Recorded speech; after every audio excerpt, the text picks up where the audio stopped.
perfectly normal to be afraid of turning out like your parents. Is that scary for you? All your life, you've known that you were different. Must be nice not having to be like everybody else. Sometimes I really wish I could just be one of the shiny, happy people. Welcome to The Good, the Bad, and the Sequel. This is the movie podcast where we're typically talking sequels in two parts and interviewing folks that worked on the sequel. But this is a special bonus review, a hall pass from one of our listeners, Nicole Loftus. She said back in March for my birthday, can you cover Carrie 2, Rage, Carrie 2, or one of the what was it called? Carrie 2, Don't Make Me Cry was like the original name of the script or something. I have no idea. But I went down a rabbit hole earlier because I was like, man, Finch looks really young in this movie versus the other one. So we'll get into that. But before I talk about anything more that has to do with this movie that pretty much was like the culmination of late 90s horror, I got to introduce you to my partner in this sequel watching journey, Jamie Riccardi. Jamie, how are you? I'm okay, Doug. How are you doing today? I'm pretty good because I finally feel vindicated. Obviously, Nicole picked this sequel, but I do. There's so many times that we are covering sequels that I've seen, and I'm like, I remember liking that, and then I go watch it. I'm like, oh, it sucked. This one, I remember it, and it was just as good as I remember. Well, I hate to, but I'm going to say, okay, so I'm going to say it wasn't terrible. Okay. I think it was kind of lame. I mean, one, the fact that it's Carrie 2, but there's no Carrie in it. Like, it's like, I don't know, like, I feel like they just, it's one of those sequels where they're just using a name. I mean, I know they try to, like, you don't know the connection. Oh, I think they connected pretty good. Hold on. They connect. I mean, 20 years a difference. You don't know that you have a sister. I mean, that's they. No, they you didn't even watch the movie. You just did watch forgot. it. Oh. I did watch it, but listen, you don't know the connection until later on in the movie, right? So the whole time you're watching basically a remake of the first movie. I don't know. The ending No. What do you? Yes. You know early on that there's some connection to Carrie because she moves something early. No. Oh, okay. So just because she moves something, it means there's a connection to Carrie? Yeah, the name of the movie's Carrie too. No, I obviously there has to be some weave of how they're related. Okay, so the girl Tina in Friday the 13th, she moves things too, right? Was it Tina? So if there was a movie called Tina 2, Electric Boogaloo, we would know, okay. This is the sequel to the Friday the 13th Part 7. Okay, just because there's a relationship connection, it's not Carrie. It's just stupid to use the name, and the movie is basically the same. It's the same. The ending is the same as the first movie. I mean, like, listen, again, it's not a terrible movie. Some of the kills are ridiculous. I mean, it's crazy. Yeah. But I mean, I don't know. First of all, the lead actress, I think it's her first movie ever. She was okay. Ever. Yeah, and she was okay. I thought she was pretty good for her first role in this is probably a decent budget. The cast has people in it. It has London was still pretty big. Brad was coming off of Home Improvement. Okay, can you name another movie that he's in? Like, I mean, like who? Brad? Fast and Furious Tokyo Drift. He was a high schooler in that in 2005. Again, based on the movies we've been watching lately, this movie is a home run, right? Yeah. But it's just, I don't know. Again, the lead actress didn't do it for me. I think, she definitely didn't have the look of a lead actress. And I mean, I don't know. Well, does Sissy Spacek have that look? I think they were looking for that kind of outcast kind of looking girl. But the star football player is going to, again, that was probably the most unrealistic thing in the movie based on every single 90s movie that there is out there. Well, that's pretty much, I got to look it up, but I don't know what came out first. Was it, which one is that? Not She's All That. Was She's All That out before this movie? Wait a second. That girl is smoking and She's All That. What's her name? Rachel. No, I'm talking about the plot, dude. I get it. The whole But I plot mean, of the right, movie was having a bet and betting Correct. on girls that you can get with. I'm saying that's Correct. the same plot as It is correct. what drives this whole movie. Correct. Except there wasn't a point system, but this is based on a true story. The plot, the I think it happened. I guess right around the time this happened, but there were a bunch of kids, like football players, that did this to girls, and they had like parents that were, again, very similar here, that they had prominent parents that got them out of trouble. So like that scenario with the point system, that was a true thing with the kids. So that's nuts. Yeah. There's some crazy stuff that happens in this movie that I'm like, oh my God, I fear for my kids when they're in high school. Like that, that whole last ending party, like just think about, this is 99 with a hidden camera and everything, which we'll get into it later. But like, think about what you could do now in 2025. You have like AI videos of the kid you don't like doing something with some cartoon character. Listen to me. Based on college and my fraternity and everything else, thank goodness there were no camera phones. Think about like your partying back in the days. You could tell your stories, but imagine having the proof. I would almost think one of the things that also bothered me in this movie is you have, I forget her name from the first movie, who's in this movie. Now, she had probably the most traumatic experience possible. I mean, that's an awful experience. She's going to be okay being a guidance counselor to kids.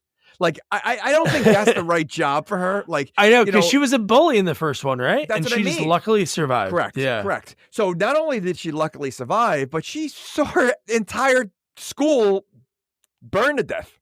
Right? Like, didn't she burn down a school? So I can't imagine you can get over that pretty easy. Like, I don't think that's something that I think that's going to be something that sticks with you forever.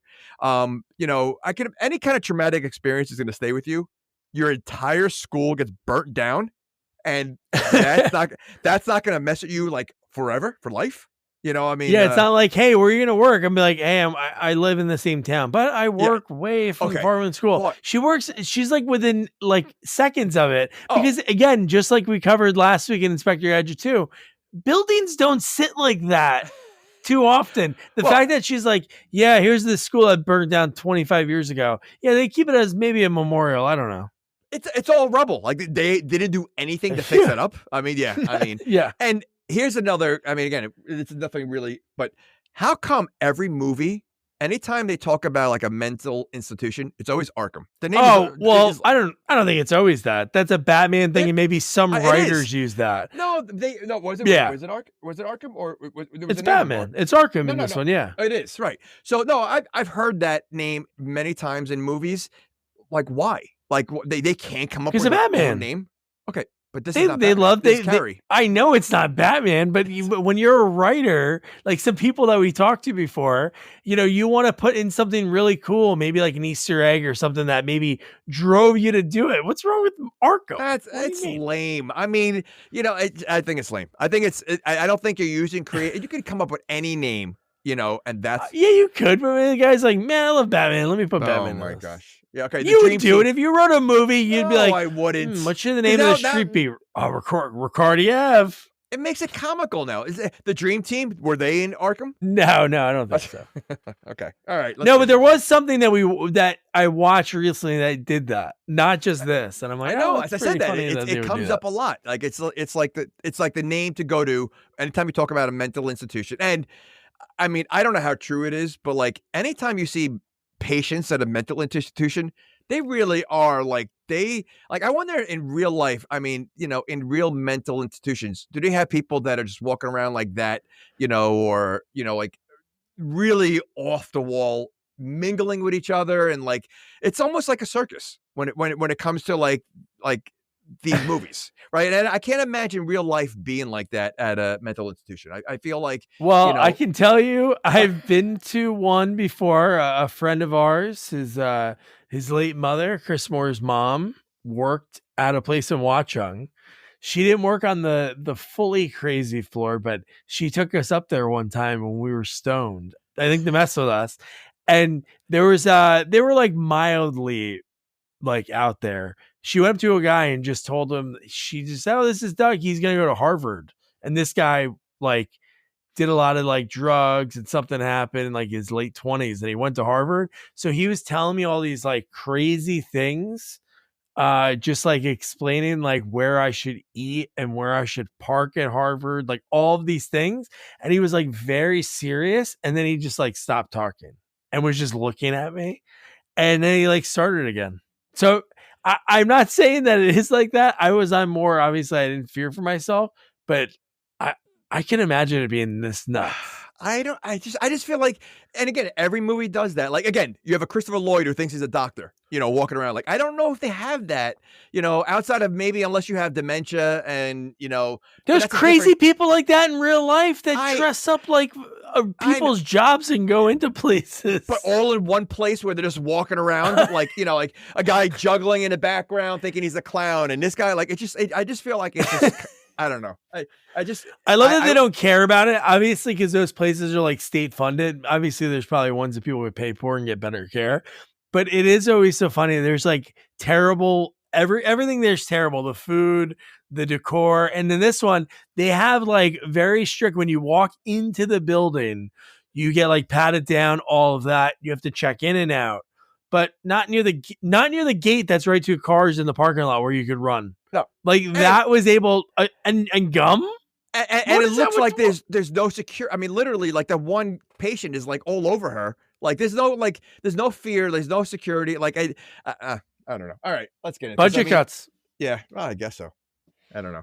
Hey, listen, you know what? It's based on the way they just like they show them how like they're always playing. There's always someone playing chess or checkers, and like always like I think it would be fun to work at one of these places because for the most part they don't seem violent. They just seem like very silly and like So I think it'd be like almost like watching a TV sitcom every day. It's like you never know what you're gonna get. And you get board games. Can you imagine being able to play board games? We could play movie trivia and just like all day long blow these guys out of the water. It's like, who starred in Married with Children as Al Bundy? And they're like, potato salad. And you're like, all right, I think I got this one. I got it. All right. So this movie, quick title card, man. I always think it's so fascinating. It's like, when do you use it? How quick do we have the opening scene? But we get like this crazy lady, which if you think about it, we don't really know the mom's background, like Carrie's mom, too much. We just know she's in a mental hospital, like right in the beginning. But like the fact that she starts like painting everything red, like painting the windows, painting her daughter, like why? What happened to her? Well. First of all, I was almost getting like a biblical thing out of that. Like she was painting a mark. Because she was only doing one line. Oh, right. Oh, yeah, that's true. Yeah. So she was only doing one line. So it was almost like trying to like whatever is going on in her head, like trying to like pass over this area because she's like putting that like one line of paint. Like I don't know. It was just that's what I was thinking. Who knows what it was? I think that she was going crazy because of the daughter. She was seeing the daughter do certain things. Oh, probably right. Moving stuff, right, playing with and the daughter. Well, true. The thing is also like I don't know if she realized that the daughter was doing it because the daughter didn't realize she was doing it, right? Like she didn't. So door slamming. I mean, so if you don't realize your daughter's doing it, and the daughter doesn't realize it, you're thinking a ghost is in the house doing all this crazy stuff. So yeah, and she did, and she probably thought it was the devil or spirits because the one thing she shouted when she was painting says, "You can't have my daughter," and you're like, "Whoa, this right." is So maybe she knows the daughter's doing it and think the daughter's possessed, and so that's why. So that's why when she was making that line of paint across the room, I was thinking like that's like stay away from this area. It's like, but then she paints the daughter's face. She does, yeah. Stay away from this area too, the daughter. Then she starts painting herself, and it's like, oh, that's But then the cops come in. A guy comes up to the little girl. Yeah. So why didn't the girl? Okay, she obviously called 911. The little girl, but she's leaving the paint dripping off her face. Like what? Like wouldn't you like clean your face a little bit? Like wouldn't a cop come over? Oh, here, like let me clean your face a little bit. Like no, the entire scene. One, she's leaving the paint on her face, but two, they're letting her watch her mom be taken away. I know. Not shielding the face or getting the car. Say, hey, let's go inside, right? Like, and then they said, yeah, we're gonna find a good home for you. What, that fast? You're gonna find a foster family that fast? I know. Yeah. And And again, that those are the people that are in the foster system, these my parents God. or that we Well, that's another problem. I mean, but yeah, I mean, like, but the fact is, like, as you're watching your mom being taken away forcefully, he's literally saying, "All right, we're gonna find you a new family." As she's watching her mom go away, like this poor girl is watching her mom like have a mental breakdown. Why, like, you go, and yeah, I mean, and again, she's sitting there with paint still dripping on her face this entire time. Hey, little girl, focus on me. Don't look at your mom. Go pack a bag. We're going to find some randos at the local bar. But it is funny what not funny, but it is scary. You think about the foster system, the people that want to do that because they get paid. Like I worked with a lady one time that was like, "Oh, I try to take as many as I can." And in my head, I'm like, "Oh, that's so nice of you." She's like, and she's talking to this other girl, like I'm like sort of eavesdropping. She's like, "Yeah, for each kid you get this, and if they're a stage, you get an extra this." I'm like, oh my God, that's nuts to hear you talk about these kids like it's like a job. It's awful. But at the same time, like I know like people that have been forced parents, and the hard part is also like, especially when you have young ones, it's like an animal. I can never be a foster. I mean, thank goodness there's families that will be a foster like for the dog. But the minute a dog comes to my house, it's mine. Right. And imagine giving up that dog after. So same thing with like young kids. I knew one of my friends who's a foster mom. She had to give up a child after living with them for 2 years. And because the mom was able to get, so like, that's all. So it's great that people do that. But at the same time, I could never be able to do that. Like, imagine like, that's tough. But like this foster family, I don't think they really have any attachment. They needed the money, man. Oh my God. Like, I mean, and like I'm surprised they really are so strict with her because, like, like it seems like they really don't. Well, especially the father could care less what she does as long as not the pig, the dog stays outside. That's it. That was the biggest one. That she had to sneak the dog. Giant dog, and she would sneak the dog in, and then the guy would be pissed that it's in it. It just made no sense. It's like he just didn't want the dog there sleeping at night. But like, okay, I can understand maybe if you have like a beautiful home and this is a pigsty. Like this house is a pigsty and the dog is probably cleaner than anything else in the house. So like, I mean, the guy typical, he had a mullet. I think the mom walked around in a nightgown. Like it was just like such a like low class kind of like family taking this girl in. Like no wonder she's having trouble. And not for nothing, like you said, this is a girl that watched her mom be taken away. You think like they would try to bring her to the best family they possibly can. No, let's bring her somewhere that's just going to add more drama to what's already going on to this poor girl and add more, more of an awful childhood. I wrote after like the transition from like when she's little, I wrote the music is so 90s here. Oh my God. And then I wrote Rachel's now high school and her foster parents are assholes. And you know what? The music, there are some times where the music was weird. It was like soap opera kind of music. It was like very like, I don't know. It was like, I wrote in the middle of my notes. Oh, for like the romantic scenes, like for when Jesse and Rachel are hanging out? Well, first of all, one of the romantic scenes was a little uncomfortable considering it was high school, right? You're talking about a freshman girl. I think she's a freshman, right? She's a freshman in high school because he's a senior, like, because their friend was is she a freshman? Well, that's why they were saying the statutory rape. The friend was 16. Oh, right. Yeah, I don't know how old. So she's either freshman or sophomore. I don't remember. Well, they're best friends. So maybe a sophomore. But regardless, like they made like that scene near the end was like two adults. Like they made it like very like, like adult, like love making. Oh, no, she's 18. Rachel is 18. Okay, good. Well, yeah. Yeah, but not in the movie, in the show? In the movie. Yeah. I'm looking at the Carrie wiki page. It said she is 18 years old. So her best friend is 16? I don't think so. I think that's wrong. I had good buddies that were 18. That was 16. In the movie world, it's always the same grade. It's always the same. It is. It's the same grade. There's no way. You write it. Hey, you just wrote juniors and seniors are hanging out. Get out of here. Get the script out of here. And okay, Finch is her like best friend. He looks like he's older. Right. So she's 16.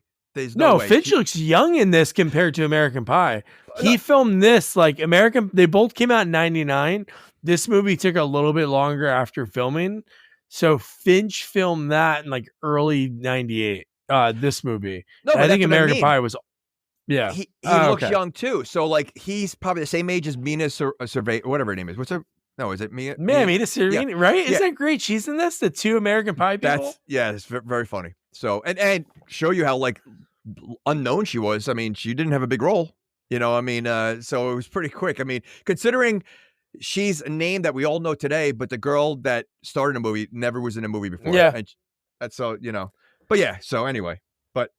But how crazy is that scene? Like, they meet each other at school. She's like, "Oh my god, I met a guy. It's such a great weekend. What happened? Oh, I lost my virginity. Oh," and she's just so happy. And she's like, "I'll tell you, right?" She's like, "I'll tell you after school." And then we see her start. This is when we hear the betting game, right? This is like when they're kind of betting because she's making eyes at Brad. Right? Well, I think before they started talking about the betting game, but Home Improvement, it almost sounded like he liked her.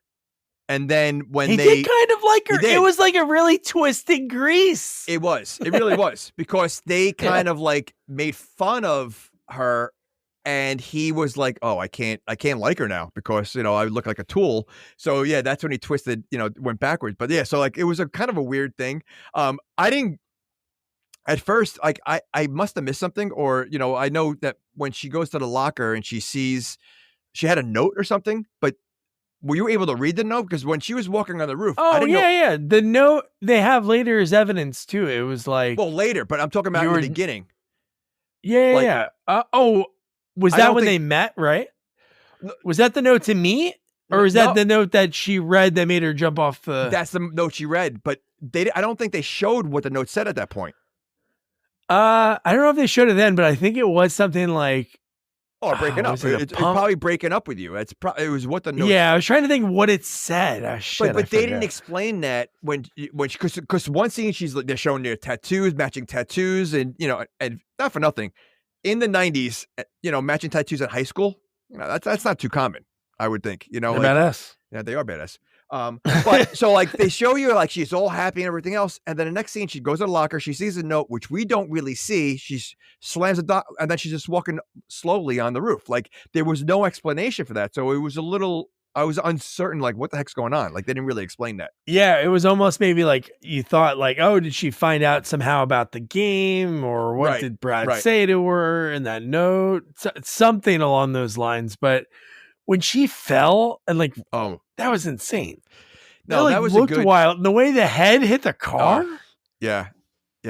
No, it was again. Like I said, a lot of the kills are pretty good in this movie. You know, Okay, so here's another thing that I think bothers me with the movie. Also, is they have like it's such a to me it's a ripoff of like many movies, right? Like you said, not 10 Things I Hate About You. It's or She's All That. Actually, 10 Things I Hate About You is also probably part of that. The way she was kind of pushing the other guy away for a while, and, you know, She's All That. But also like the typical football jocks in this movie are the same in every movie. I mean, like it was almost like Grease 2-ish when he's running around with the camera, filming the girls walking by. Like it was so like the stereotype was so over the top, right? Like, you know, I guess, you know, the game is one thing. But then the video cameras and the following and like the so out, it just, I don't know. It was just so like, to me, it was over the top trying to get that stereotype out there.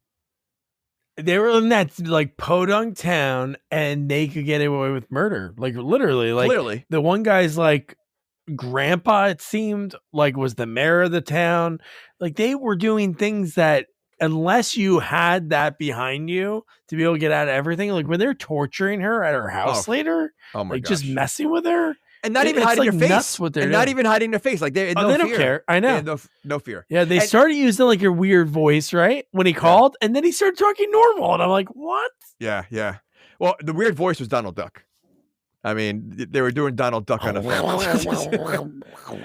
I want to see a movie where, because every movie, it's always the football players, right? The football players, they give a bad rep to any good football players. It's always like they're the creeps and everything else. I want to see like the chess club. I want to see like a group that's never like the jerks and let them do. That would be like good. Yeah, and the football players are the nice guys. I mean, they're always giving like the football players a bad rep. They're the really good. That would be good. That would be a really good movie. They're like the bullies, the nerds. Have to be in a world like where football is chess, like in popularity, and chess is football. Is the popular, gets all the girls. Yeah. You know, like the opposite of real life. The opposite of real life.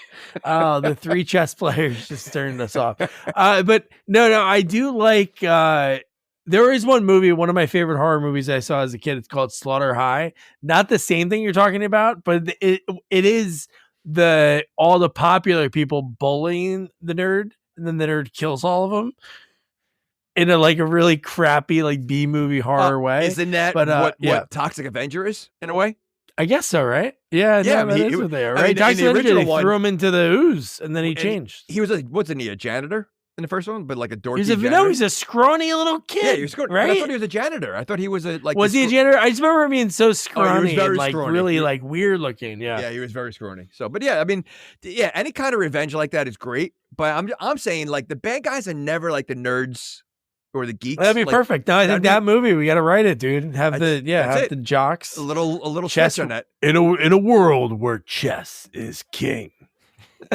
Well, football players. You can almost say Revenge of the Nerds was close. I mean, sort of, because they were really cool at the end, but throughout they had hidden cameras. They did a lot of bad stuff. I mean, so that was probably the closest. So we already mentioned Shiprink Finch.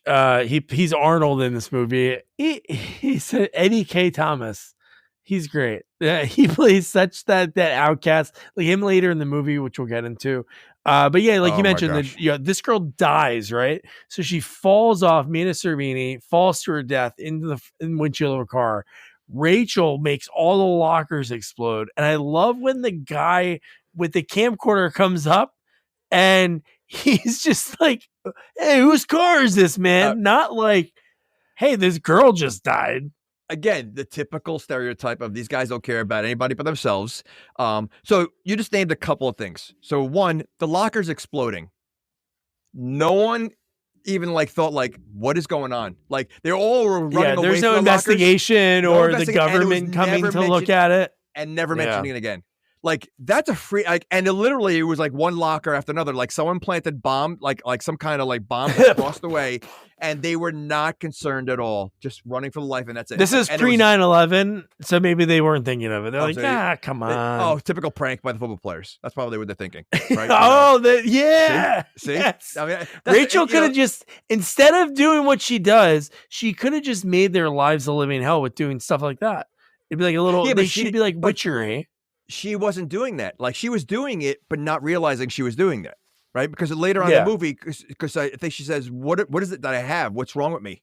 So she didn't know she was doing that. It was just it's almost like every time she gets angry, like Firestarter, things start happening around her. And so the other thing is, you have this girl that just jumped to her death, splattered all over the car. The teachers don't ask to get the students out of there. They let all the students surround the car. They're all standing there, hover, like they watched the fight just now, and they're just watching like this is literally a murder scene almost. I mean, it's probably. I mean, in reality, it probably would have been such a probably grosser in reality. All over the floor and everything else. And these kids are just standing there, and no teachers are saying, "Everybody back to class, get inside," blocking nothing. It's okay. And then again, you would allow students to get that close to the crime scene. First the girl. It is a crime scene, yeah. So there's cross contamination. Oh, there could have been DNA added to it. Yeah, no, I know. Yeah. Okay. USAA knows dynamic duos can save the day, like superheroes and sidekicks, or auto and home insurance. With USAA, you can bundle your auto and home and save up to 10%. Visit USAA.com/bundle. Bundle savings are off total premium, not available in all states or in all situations. To qualify, auto policy must be active prior to property policy issue, subject to change. Restrictions apply. Membership eligibility and product restrictions apply and are subject to change. USAA means United Services Automobile Association and its affiliates, San Antonio, Texas. And then we find out right away, because now they started the guys are erased in the notebook, which is now at the end of the movie, kind of a twist, because the guy's fake erasing, because everything we thought he was erasing is revealed later in the movie, but so we see her name in there, and then Brad dude, like this thing just happened. And he's talking very loud. And he goes, yeah, I told her she was just a pump or a nut. I'm like, oh, Wait, Brad, that's the home improvement guy? Brad Home. Yeah, that's his name from Home Okay, Improvement. okay. I don't know Okay. his name in this. Okay. So, yeah, I mean, the whole movie, those guys talk out loud. Like, I mean, literally, like, you know, like they are the worst criminals. You know, I mean, they are criminals, you know, for doing a lot of the things they're doing. And they do everything out in the open. They talk out in the open. Like, there's no fear with these guys. Like, they run everything. They control everything. So, yeah. And the guy Mark, who's the bad guy, I gotta look up his IMDb because he was pretty good. Like he reminded me of like a little bit of like Ethan Hawke. He was nuts, man. No, he got crazy. He looked like, I thought he looked like what's his name, Johnny Drama. I thought he looked a little like, you know. Oh, he kind of looked like Drama. He did. Like at first, I thought it was a young Drama. Like like when they first saw him like sitting around, like his face is like his looked like, and then obviously the more he talked, like I was like, all right, it's not him, but yeah, especially when he shaved his head at the end, like all those guys, like that. Yeah, that is true. Yeah, that is crazy. But I mean, yeah, he was absolutely nuts. I think the whole movie. I mean, and he looks like someone that like I feel like I've seen him. Like he looks like someone that should have been in more movies if he wasn't like more known. Yeah, movies. no, definitely. So Brad, this is one thing I wrote down too, because Brad is already panicking about everything because it's like, oh my gosh, people are going to know I'm 18, she's 16. And then he's like, come on, man, I got a scout from, I love that why wouldn't they use fake colleges? I never understood why you're writing a movie. You can just say like, we got some scouts from Alabama coming. It's not like you have to pay Alabama. You can just not show their logo or anything. It could be any college in Alabama. But it was dumb. He was like, because even like his dad or his uncle, whoever the hell it was later, was like, all the universities are coming. And it's like, all the universities? He just said King's University, which we'll get to the game later because he's a nut in this movie. Oh. None of the guys had matching rings. I know. And they weren't like state championship rings or anything. Yeah. Just their bond was so weird. And it was just like Jesse, he plays that perfect, right? Randall Pink Floyd.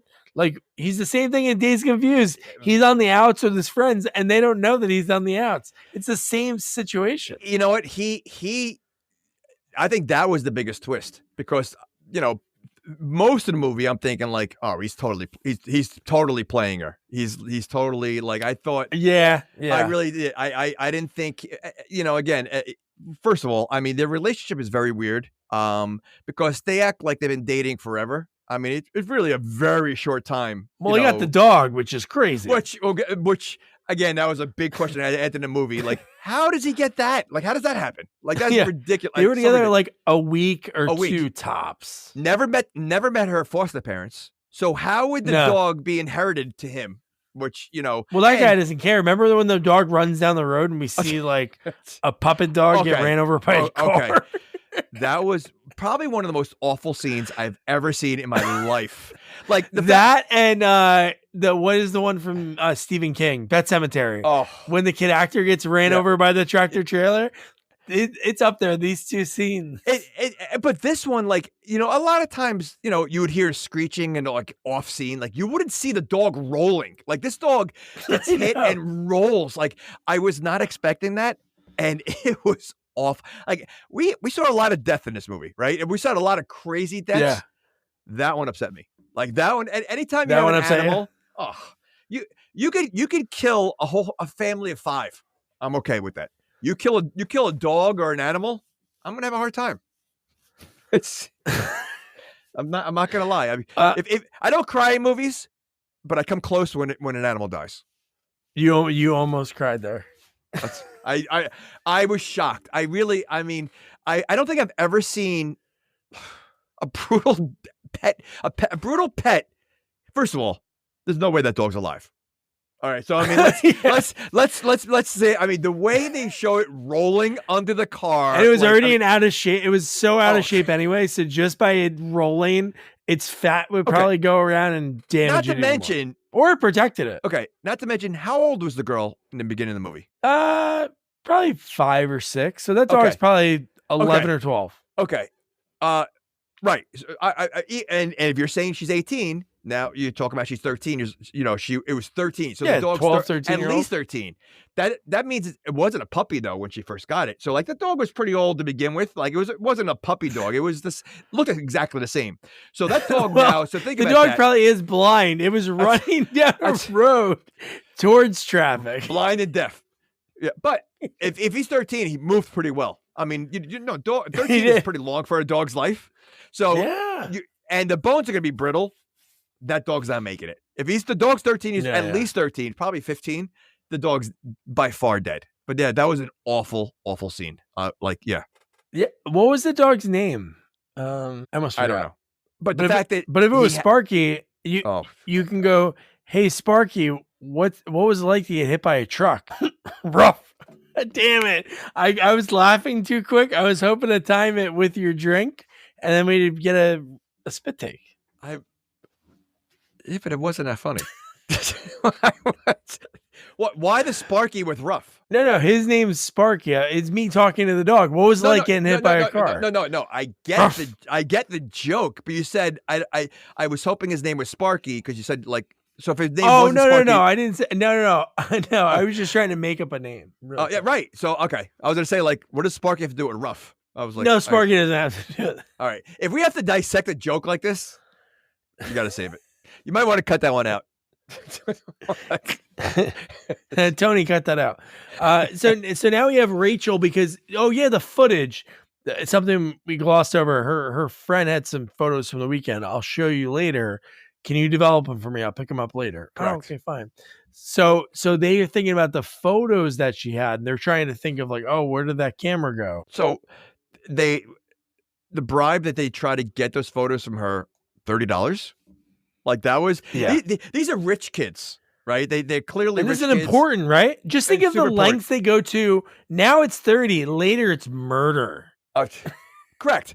So you're gonna tell me like that's your best offer is 30? Like if they came in would say listen, $500. She probably would have done it in 2 seconds.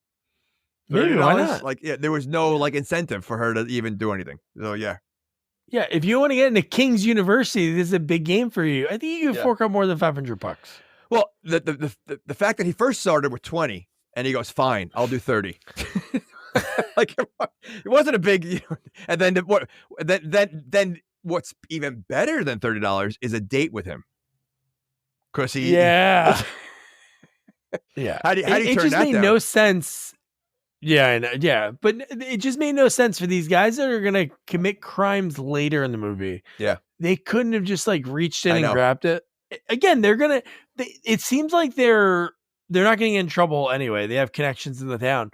Just freaking do it, and then just take the one photo out, throw it out, and be like, "Oh, here, you can have it back." Correct. And it's not like she was at a store. She was at one of those booths. So they easily could have like no one's gonna stop them from going in there and grabbing it and just so they could 100% they could have done that. So that could have been another good twist in this movie. These guys could have been, because they're dumb football jocks, they could have take the photos, run with them. She's like chasing. They take out the 5 photos of Brad, take him. Okay, fine, have it back. And then they're so dumb they forget about the negative film that they give you, and that could have been like a clue later in the movie. Okay, that's way too smart for a movie like this. That's way too detailed, But I do like her way of kiboshing the date that she says that I'm a dyke. Oh, and that's so. I mean, we clearly when she said that, then I was questioning. This before her relationship later. I'm like, well, maybe she is. I mean, she really cares about Mina Severa. Like maybe they were dating. I thought like, that was a true statement, but I think the fact that it's not a true statement and that's the way they turned them away, I think that was a great comeback. Yeah. And then she talks to Rachel. This is when she wants to talk to the cop. Is that at the school, right? Yep. When she talks about like, Eric Clark. She has the photo. She gives it to the cop. Brad. She doesn't want to talk to them. They keep coming to her. The cops. They that's true. Yeah. Oh yeah. She gets called down to the office, right? She gets called down to the office in there. Okay. Yeah. She goes, that's Eric Clark. He's on the football team. It's like, oh, okay. And then Sue is the counselor. She's the one that was bullying Carrie 20 years ago. I go, probably she's trying to right her wrong by giving back to children. Well, she said something about that, right? Like if I wish there was someone maybe Carrie could have talked to, that maybe would have saved her. She mentioned something like that. That's why she's taking interest. Yeah. But maybe if you weren't a bully to her, that could have saved her also. Like, like it's almost like she's like she's blaming the fact there were no teachers there to help Carrie, but how about the fact that you're the bully, then you're the reason why she did what she did. Yeah. So, and okay, and you have to assume the news of what happened to Carrie and like why she did everything had to be out there. How can a school in this town, of course, in this town? So how can a school hire someone that actually was part of that? Right? That survived. That's pretty true. Like if that was a different town, but why would you hire somebody that was involved in the bullying? Unless because there was no survivor, she could rewrite the story and be like, "Oh, I was her friend. Yeah, cool." Yeah, I don't think so. That's I mean, but yeah, that's so stupid. Yeah. That girl that Jesse's with, remember he's having like the weird sex with her, the Tracy, the girl that's into her.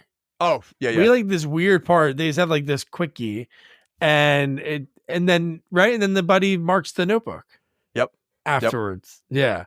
And she's like attractive, which her thing at the end is, that whole ending scene is nuts. Like what goes into that all over Eric's football game that he hurts himself pretty quick. We'll get more into it, but that was the silliest part. He should have the greatest game ever or something like for it to be all worth it, but it's not at all. No, not at all. Well, first of all, sure, you're gonna allow someone to come right to the field the way she was, and like when she snuck on there, she's standing next to the team, like just right at a big game like that. Like I mean, like no one's stopping her. She just like come. There's so much to that. So, there's so much going on in this movie with so many different like levels. And, the one thing I do like about the main character is she doesn't jump at the chance to try to be popular, right? or hang out like, not at all. And so like she is standoffish. She does eventually break, they do get her, but she does hold her ground. And so like, I like that aspect of it. Like she's not looking for popularity. I think popularity, and again, it's really, if it wasn't for the one guy she starts dating, I don't think she would care to be part of that at all. So. Yeah, and he was like, it was all because of the dog. They only connected because of that scene. Which, okay, so you're a pet owner. You have dogs. I've had dogs. I have dogs. Now, your dog basically is clinging to life. It should be dead. You're watching this. That you go to the vet, they do surgery and they say it's okay, and you immediately go to the diner and eat. Like I wouldn't be able. I don't think I'd be able to eat anything. I wouldn't want to go anywhere. I think I'd want to go home and just like thank goodness, like my dog's okay. Like I mean, like I don't think what I just saw is probably very traumatic. Like to watch your animal get run over. That's got to be traumatic. Like if you're a pet owner and the first thing you want to do is just go on a date and eat. Like I don't know. I thought that was a little insensitive. How about the clinic they go to, the 24-hour clinic that definitely was like a strip mall? And I love that. Wouldn't they be like, hey, do you have any, like, obviously there is pet insurance, but not people really use it. But like, wouldn't it just be like, all right, you're going to pay something now? All they say is he's going to hang on, pick him up. You can pick him up anytime after 9 tomorrow morning. It's like, okay, that's a lot of money. Like, do you think she can afford it? Are they going to keep her dog? Listen, like my cat just had surgery and it was a lot of money and it wasn't I mean, he could have died if we didn't get it done. But I mean, this is like, again, based on that dog probably broke every bone, should have broke every bone in his body. Like he should be, the dog should be in a full cast. I mean, and so that'd be funny. It was, what movie was that? Something About Mary? Wasn't a dog in a full cast? I think so. Yeah. He jumps out the window, right? It was in a full cast. And just a tongue came out of the cast. But I mean, and the fact that like they wouldn't let her see the dog, like I would assume like you're able to just, even if you can't go in the room because I'm sure there's a way to like just like let me just see my dog. Thank goodness. Let me peek in a window. Yeah, peek at something, right? No, you can't see it. Go to the diner and get some food. Like okay. Yeah. Oh my God. And I do love that the distinction for the movie goer, even though you're watching the movie, you understand what's happening. But when she changes, it's like whatever is in her takes over when she goes to black and white. Like even when she's having like some like sort of like dreams, visions, or when she's using the powers. So why is she having flashbacks of Carrie 1 when she wasn't there? And, how does she know what's going on? She had a flashback of Carrie 1? No, that wasn't a flashback. That was Sue. That was the counselor telling her the story. It was just a visual for the audience. But it was throughout the movie. We didn't just see one scene of a flashback. We saw multiple scenes of flashbacks.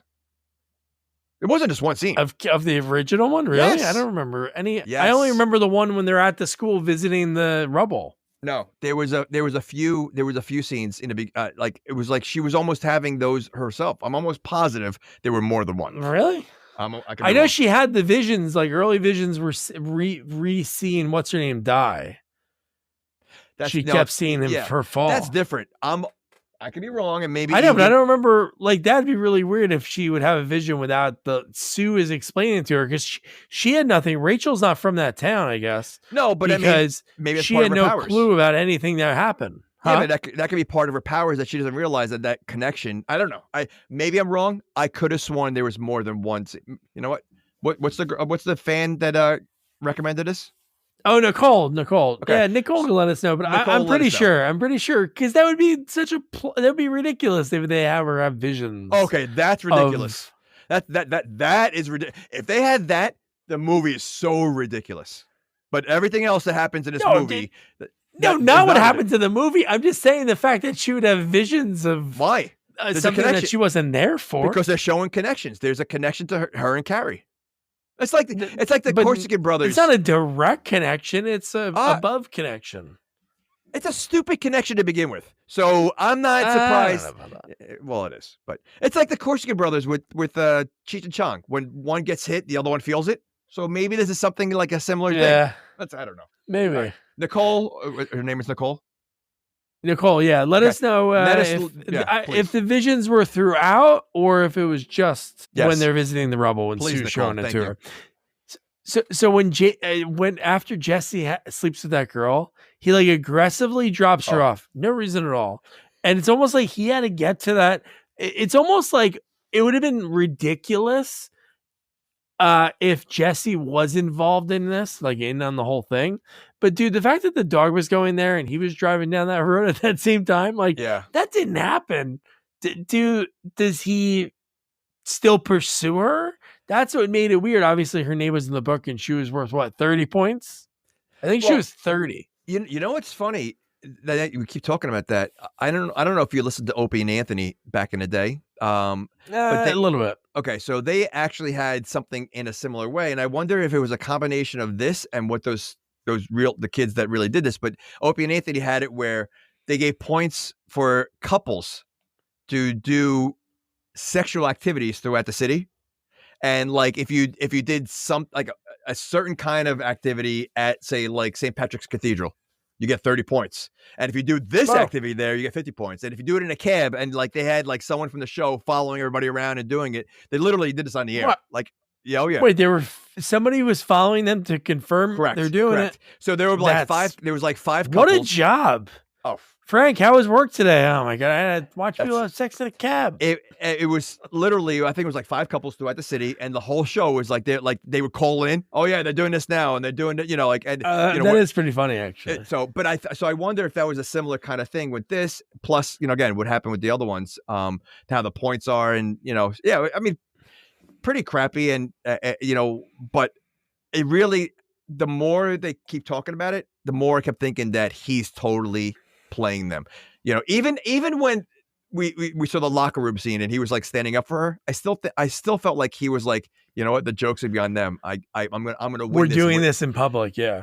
Not even them knowing about it. The fact that I thought he just wanted. I got you. So like they put the guard down and he's ranking these points, and then at the end he's racking them up. Yeah, I thought he was doing for a long time.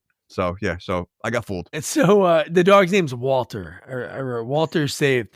But how about the biggest question mark so far to me is the fact that she didn't change her shirt and she went into a public place, like a diner with dog I blood wrote that all down over her. too. I wrote that down too. Like, it's very well. You know what? She's used to that because in the beginning of the movie, she had paint all over her face, and she she was walking around with that too. So if she makes a mess, she just goes along with it because that's something she did earlier in the movie. So yeah, I mean, again, you have your dog's blood all over you. Fine, you're hungry. Wouldn't you order something to again, you're not really. Do you want to be around people right now? Do you want to be to me it's like you see an accident. Like I'd rather be at home. Let me just go home. But no changing. Blood stuck. Probably has guts all over her, and she's at the diner. Yeah. And then she's like, "Yeah, I'll walk home or I'll hitch. It's okay." Like that's what she actually says to him. But how about you hear her talking to him, and again, she knows that this douche Eric Brad from Home Improvement is the reason her friend killed herself. And this guy in proximity, she doesn't know Jesse that well. So from her perspective, they're close. You think you're going to open up and tell all these things about Lisa and Eric, and I think you're giving him everything and why wouldn't he run back and tell him? And that he's friends with all of them, right? Yeah, I mean, but you know what? That's all these girls that are in that book, they all fell for each one of those guys, right? So, yeah. I mean, she obviously was smitten, without really showing it to him.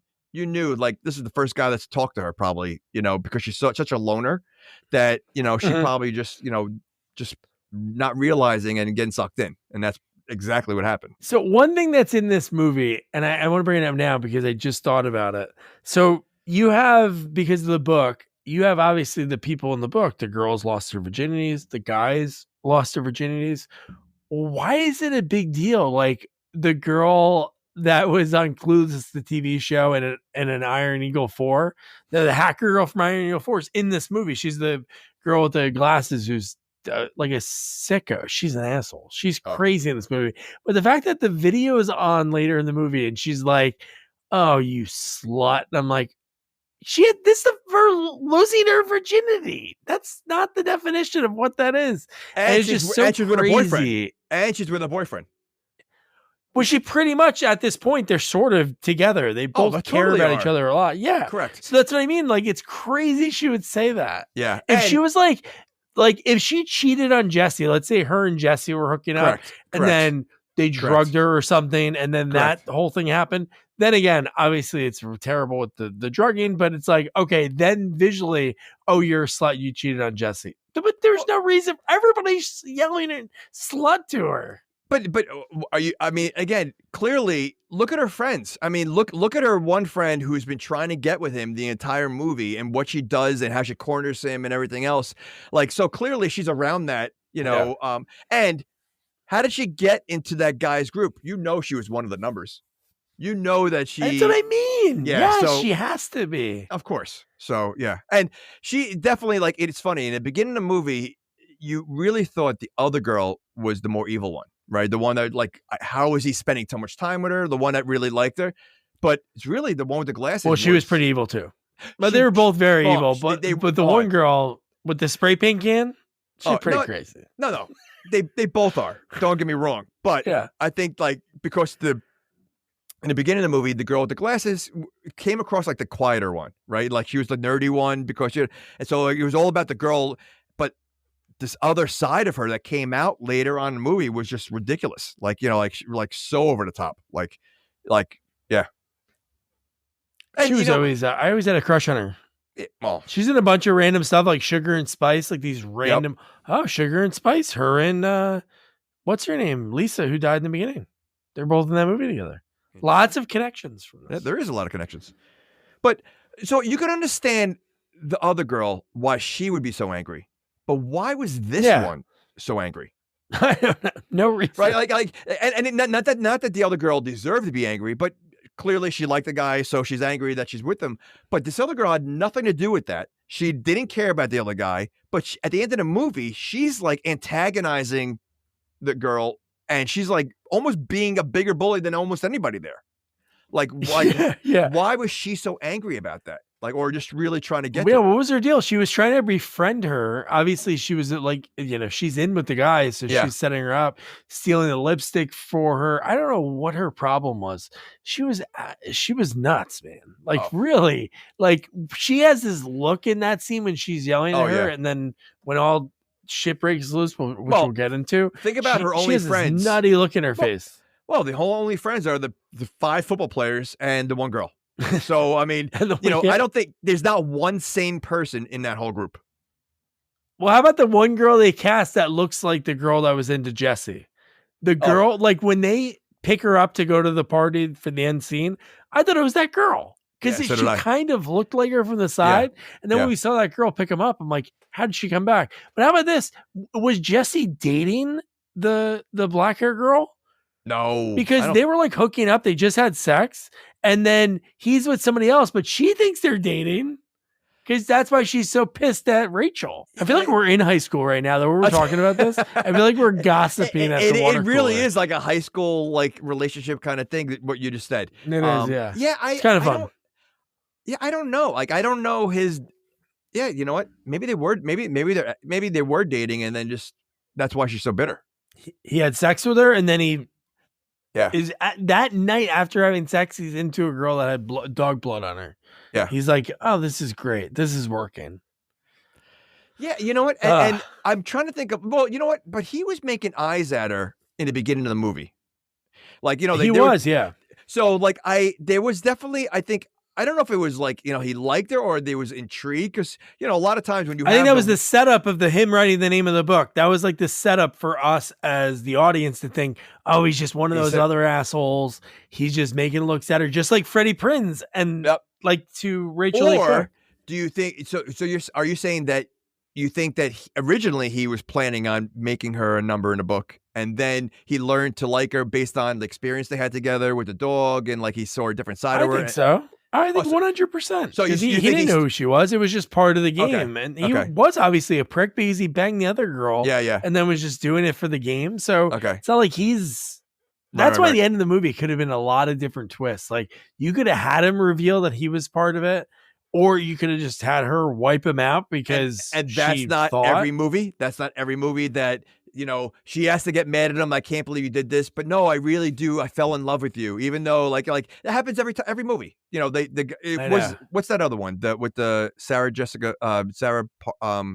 Michelle Gellar? Yeah, Cruel Intentions. Yeah, isn't that the same kind of thing? Isn't that another one? Sort of, yeah. Yeah. So.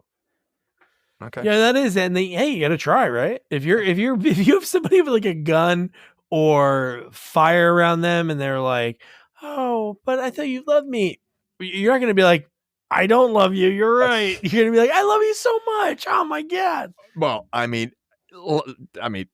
when I saw the ending of this, I'm like, if he's not running away. And he's still hanging around. Why are you going in? I mean, like, you know what? I mean, we're not there yet, but I mean, the massacre you walk into. You gonna be okay with that? No, we'll get to that. We'll get to it pretty soon because we've been covering a lot the way we've been bouncing around because it's that type of movie. But one thing is the football coach in this movie is true to form. Dude, his line is something, no joke. I know my football coach, who I just ran into him at the supermarket, my fresh football coach, like not that long ago, and he's still just as intense. He's like 75 now. But he met my kids, and it was so funny just thinking about the one-liner he said to my buddy. He told my buddy, hey, do me a favor, put your hand in the back of your pants and pull your head out of your ass. And like everybody went nuts. This line was great when he says, you better drop trow right now and show me your ass. And I'm like, what is happening? Awful was that scene. I mean, like, so like weird. I mean, yes. I mean, it's one thing that like every football coach would, just lay into you and like say something like, but to actually, and he got his face right next to the guy's bare ass. Like he went down on his knees. Oh yeah. Oh no, both asses are still here. I'm like, what? How weird is that? And you're a football player. You're going to actually do that? Like, it's one thing to get reamed by your coach, but I'm sorry. You're in a locker room with a bunch of guys, and then your coach says, pull your pants down. Yeah, I don't know if I'm doing that.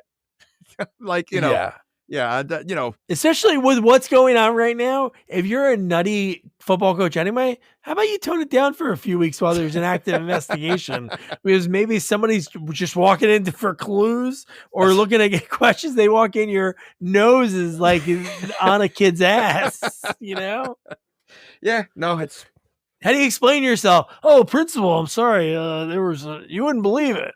Well, not to mention, you also have, again, a crime scene, right? You could say she jumped. Maybe she was pushed off. There's obviously investigators there questioning your players.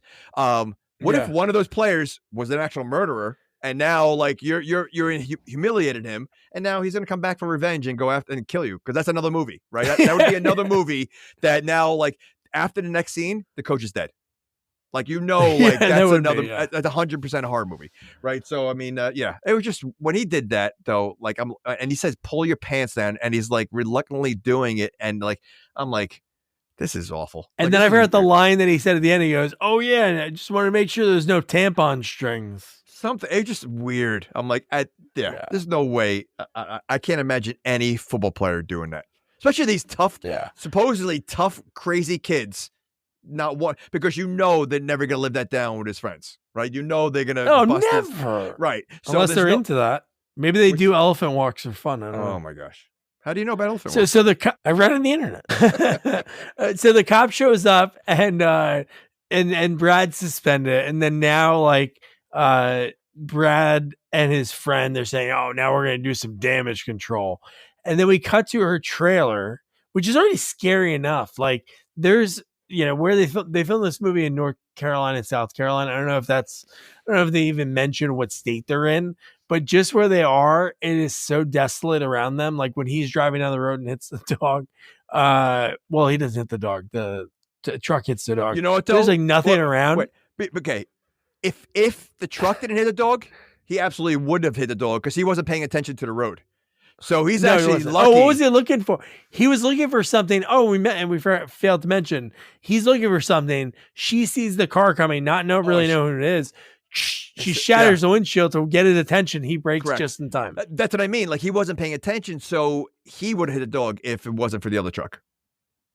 That's true. So, and then we have a different. And then we have a different story. Then we have a different story. Yeah. So Donald Duck. So this is what we were talking about earlier when they were like terrorizing the hell out of him. But the worst part about this whole thing is after this, she's getting like, and they finally give up, right? She doesn't use any powers, right? They cut the power of the house. They're starting to bang on windows. They throw a brick through a window. I think, well, first of all, if you're going to prank someone or try to scare them, would you use a Donald Duck voice? Like, no, I would think Scream would be what I use, but something, or maybe they didn't want to do that. A deeper voice or something like creepy, like that, to me, like that was very silly to use. But I think there's a point which you see a lot of movies also is like she started spinning around screaming, like she was spinning, like why do you spin around and scream? Like why does she she literally was spinning around and screaming, and I think. When she was doing that, either lights were flickering or the cabinets maybe were opening and closing. Like I think something was going on. Because every time she gets angry or scared, that's what things go on around her. So I think she was using her powers accidentally, like she did with the lockers. But because she doesn't have control yet of what she's doing. But I'm trying to think. Something did trigger them to leave. They finally left. Like after the brick went through the window, they said like, "Oh, you better not talk to the cops." Oh no. Yeah, that's what it was. Oh, no. They came home. The parents came home. So that's why they left. That's why they stopped. Yeah. Oh, yeah. Dude, yeah. Okay, but before that, though, she's in a towel the entire time. She hears noises outside. Again, you see this in movies. Like, first of all, if I'm in an area like that, like you said, desolate and like there's not a lot of things around, I'm not stepping outside if I hear not a noise at all. Okay, and if I had to, I'm changing first and putting sneakers on. So if I have to run, like she's in a towel, like, I mean, and she went outside and then she still, even when things are going on, wouldn't you kind of like run upstairs, lock your door and like just stay there? There's no upstairs. It's a 1-floor trailer. She didn't, I thought she came down oh, okay. Okay. Even so. No, there's nowhere to hide. It's like 3 rooms. All right. Well, let's get changed. I mean, she was in a towel, like, freaking out, like, Yeah. All right. I guess that's the thing you do. If you're ever in a towel and you hear crazy, at least put your sneakers on first. You can have like big shorts that you could slip over your 100%. sneakers, but at least if you're running naked, at least you got shoes on. I don't want to even open the door for the mailman if I'm in a towel, and she's opening the door because there's creepy noises outside. It's ridiculous. But yeah, always wear sneakers. The bottom of the line is always wear sneakers, whether you're naked or a towel. Sneakers or showering. You never know. Showering. There could be somebody outside waiting for you. You know what? When you get out. Absolutely. I think shower your sneakers on from now on, because that's the way. They won't be ready for you. Because you guys think about the bad guy killer that's waiting outside the shower. He's sitting there thinking like, all right, it's going to be pretty easy. They're going to slip a lot. Because but you have these special shoes that are gripping with the water, and then you're gone. Think about a lot of the people that Jason killed. A lot of them weren't wearing sneakers. A lot of them were barefoot. Oh, never. See? They're rarely wearing sneakers. So they're usually barefoot. So you throw sneakers on, it changes everything. I'm just saying, that's that should be the next Friday the 13th. They do another one. You'd have to have like a couple of the kids that really like deep dive into the story, and they're like, do you know most of the victims didn't have sneakers on? So they're like always ready. They're ready for like every little thing. Like they know, oh, somebody died like this one time, so I'm not gonna like lean against that or something stupid. But how about we just get another Friday the 13th? That'd be cool. Okay, they're working on it. But they're working, yeah. So the foster dad comes in, there's a brick. What the hell is this? She's on the ground. Like she pops her head in when he says, what the hell is this? And he's kind of like pissed at her. Like it was her fault that a brick got thrown through the window. Clearly someone was breaking in or doing something. I mean, like, and she's home alone. Like there was no care, like concern for her whatsoever. And is this where he smacks her or punches her or whatever? Like, no, he smacks her when she comes in. Oh, that's where she's from the night of the lake house. Okay. So yeah, I mean, so like, yeah, like not even asking like, are you okay? It's like, what is this? Like, because his house was such a nice trailer to begin with, like this is going to really make, now the value of this trailer went down because the window's broken. Yeah, it probably matches the hole in the wall. He probably has holes in the floor. He's got rugs covering it. I mean, and this is what his concern is. The rugs are, you step through. It's like walking through a minefield in your living room. Sorry, my dad's a real dick. There's no many holes. He can't put any more holes in the wall, so he's resorted to the floor. Okay, so back to when she was a child, bad enough that they felt like this would be the safest family to put her with. They didn't even put her in a house. They put her in a trailer to grow up in. Yeah. I mean, let alone that she's not gonna have a normal life because she has weird parents. She's not gonna have a normal life because she's living in this trailer with the weird parents. Like that was the safest place in the middle of nowhere. Here, this is the best option we have. Well, I guess when it's last minute, you got to get what you could take. So it was last minute. So what if the little girl's like 5? She's like, we can wait a little bit longer. I can hang out with my mom. She can paint me every day. Listen, this house is paid for. Let me just stay here. It's fine. That house was, now you mentioned that, the house in the first scene was a pretty big house. Yeah, it was. Like from what I remember, like in some of the shots, like of the rooms, that one looked pretty big. So now we have we get the girl. A spider just landed on my microphone. Really? Are you okay? I don't know. I'll let you know. I'm not a bug person. I'm not a bug Spider-Man wrangler. 5. I'm not a bug wrangler. We've talked to him. I know. We can get Steven. He'll be happy to talk. He's back. Get out of here. Gosh.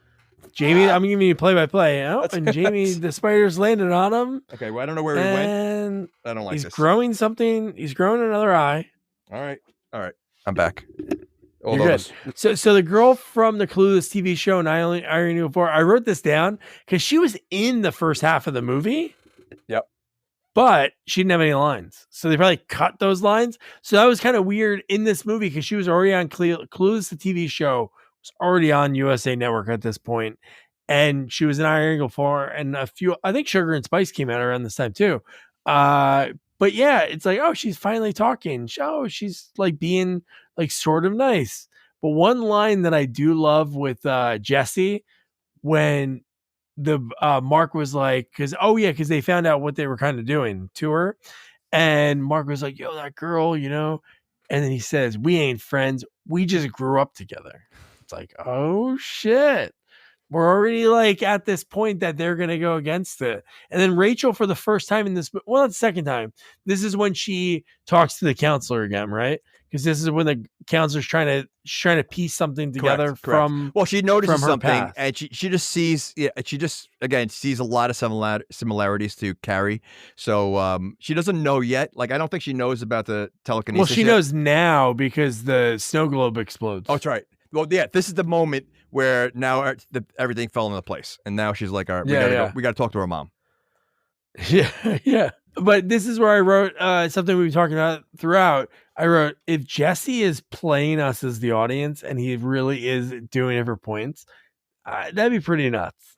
Like, because it would have been like a wild twist if he was like the ringleader somehow.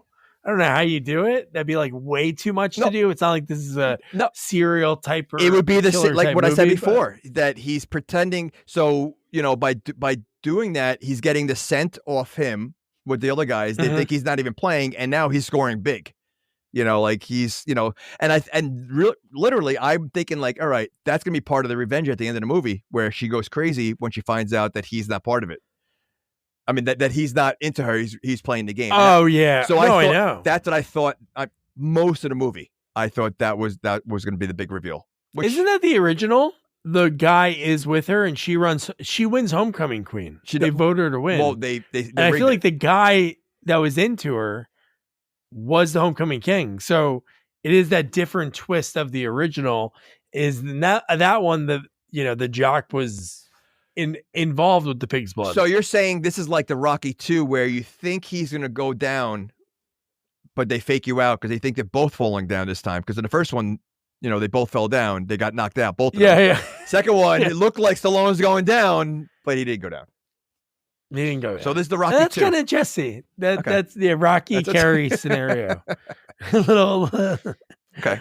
So I don't know. This isn't when they get the lake house yet, because that's when Mark is like, "Sorry, man, I'll give you the." That's when they're like having that moment. But this is when I don't know. They're like sitting in his car somewhere or something. But this is when he talks about football. The only reason I did football is so I can leave this town.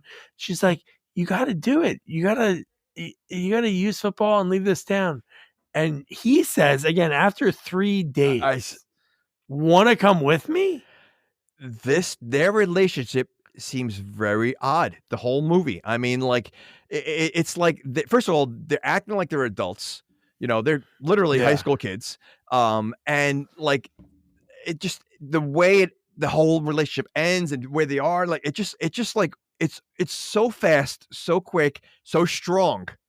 In what is it? A week? You think? Like what's the time frame?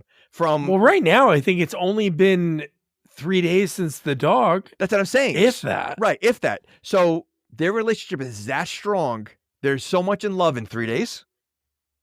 Like, yeah, I know. So weird. Like, so. It'd be wild at the end of the movie if this was like, I don't know, if Boy Meets World was probably just a little past your time, like watch like on TV. But like there was an episode with like Ryder Strong when all of his ex-girlfriends have him go to a cabin and it's all the exes there. Wouldn't it be great if all the girls were at the party and they're like, "Oh yeah, me and Jesse were talking when he makes it in football, I'm gonna go with him." And then some other girls like, "What did you say?" No, Jesse said I was gonna go with it. Wasn't it I think that was a movie. I think there was something like that. That's his one liner to get all the girls. Like it's the panty dropping line. He's like, "Works every time." You want to leave this one stoplight down? But again, you want to come with me? She's I still think she's a freshman in high school. She's 18. Okay. No, it's Wiki's I don't care. Not wrong. Oh yeah, okay. Horror Wiki's never wrong. Not the horror wiki. They're pretty good. Again, in movie universe, we know horror fans. Horror fans are strong. They're intelligent. They know. I think they're the same grade. I think it's off because in movie world, the grades are like the best friends are always the same grade. They can't intermingle. No. I'm going to disagree. I think she's underage too.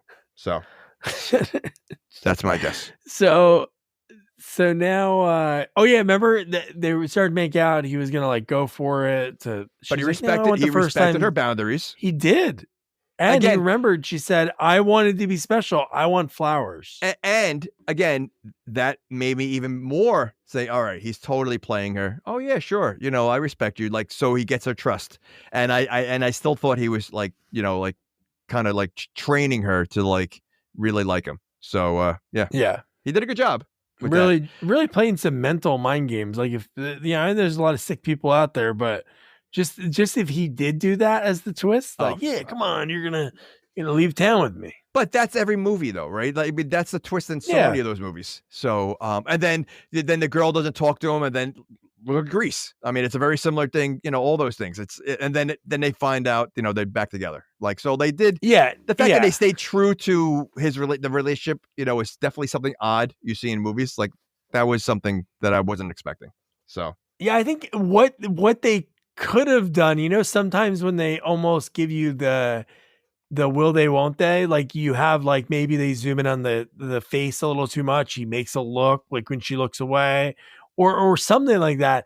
What was interesting in this movie, there wasn't a time that I thought honestly that he was going to be bad like the other guys. Oh. I wrote that down because I'm like, wouldn't that be nuts? Because they didn't give us one of those like off looks or but that's maybe why some line he said to his friend. That's why it would have been great. Yes, and that's why I kept waiting to see, because to me also the revenge factor at the end of the movie. I mean, think about the revenge on him. Like, she wanted revenge on everybody that made, and like he was part of the setup with the video. Like he knew they were filming.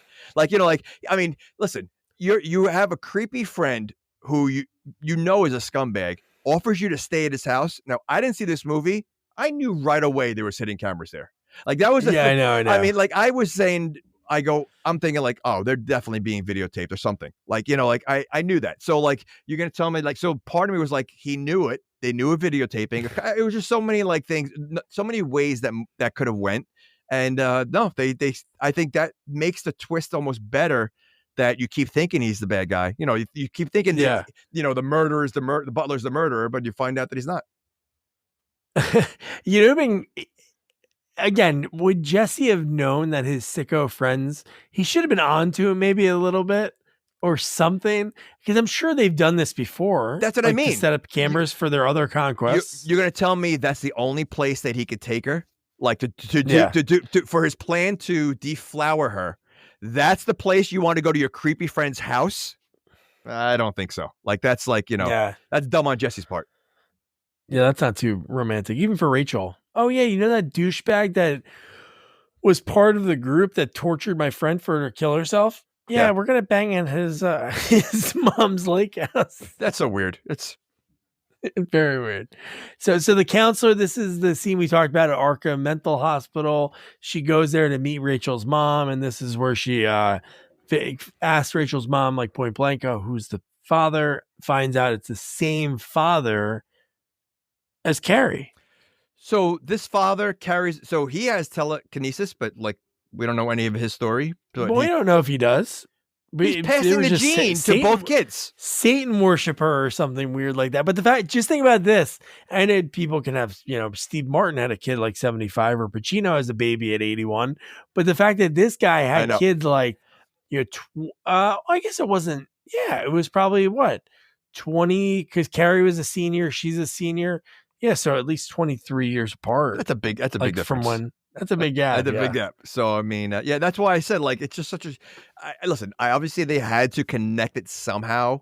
I just think it's stupid. I think like the plot of it, that she's Carrie's sister, so that's the Carrie title because she's Carrie's sister, like long lost sister. That's lame. It should have been Carrie 2, the other one. The other one. Something like that. The other title was called "Say You're Sorry." Yeah, that's stupid. I don't know why.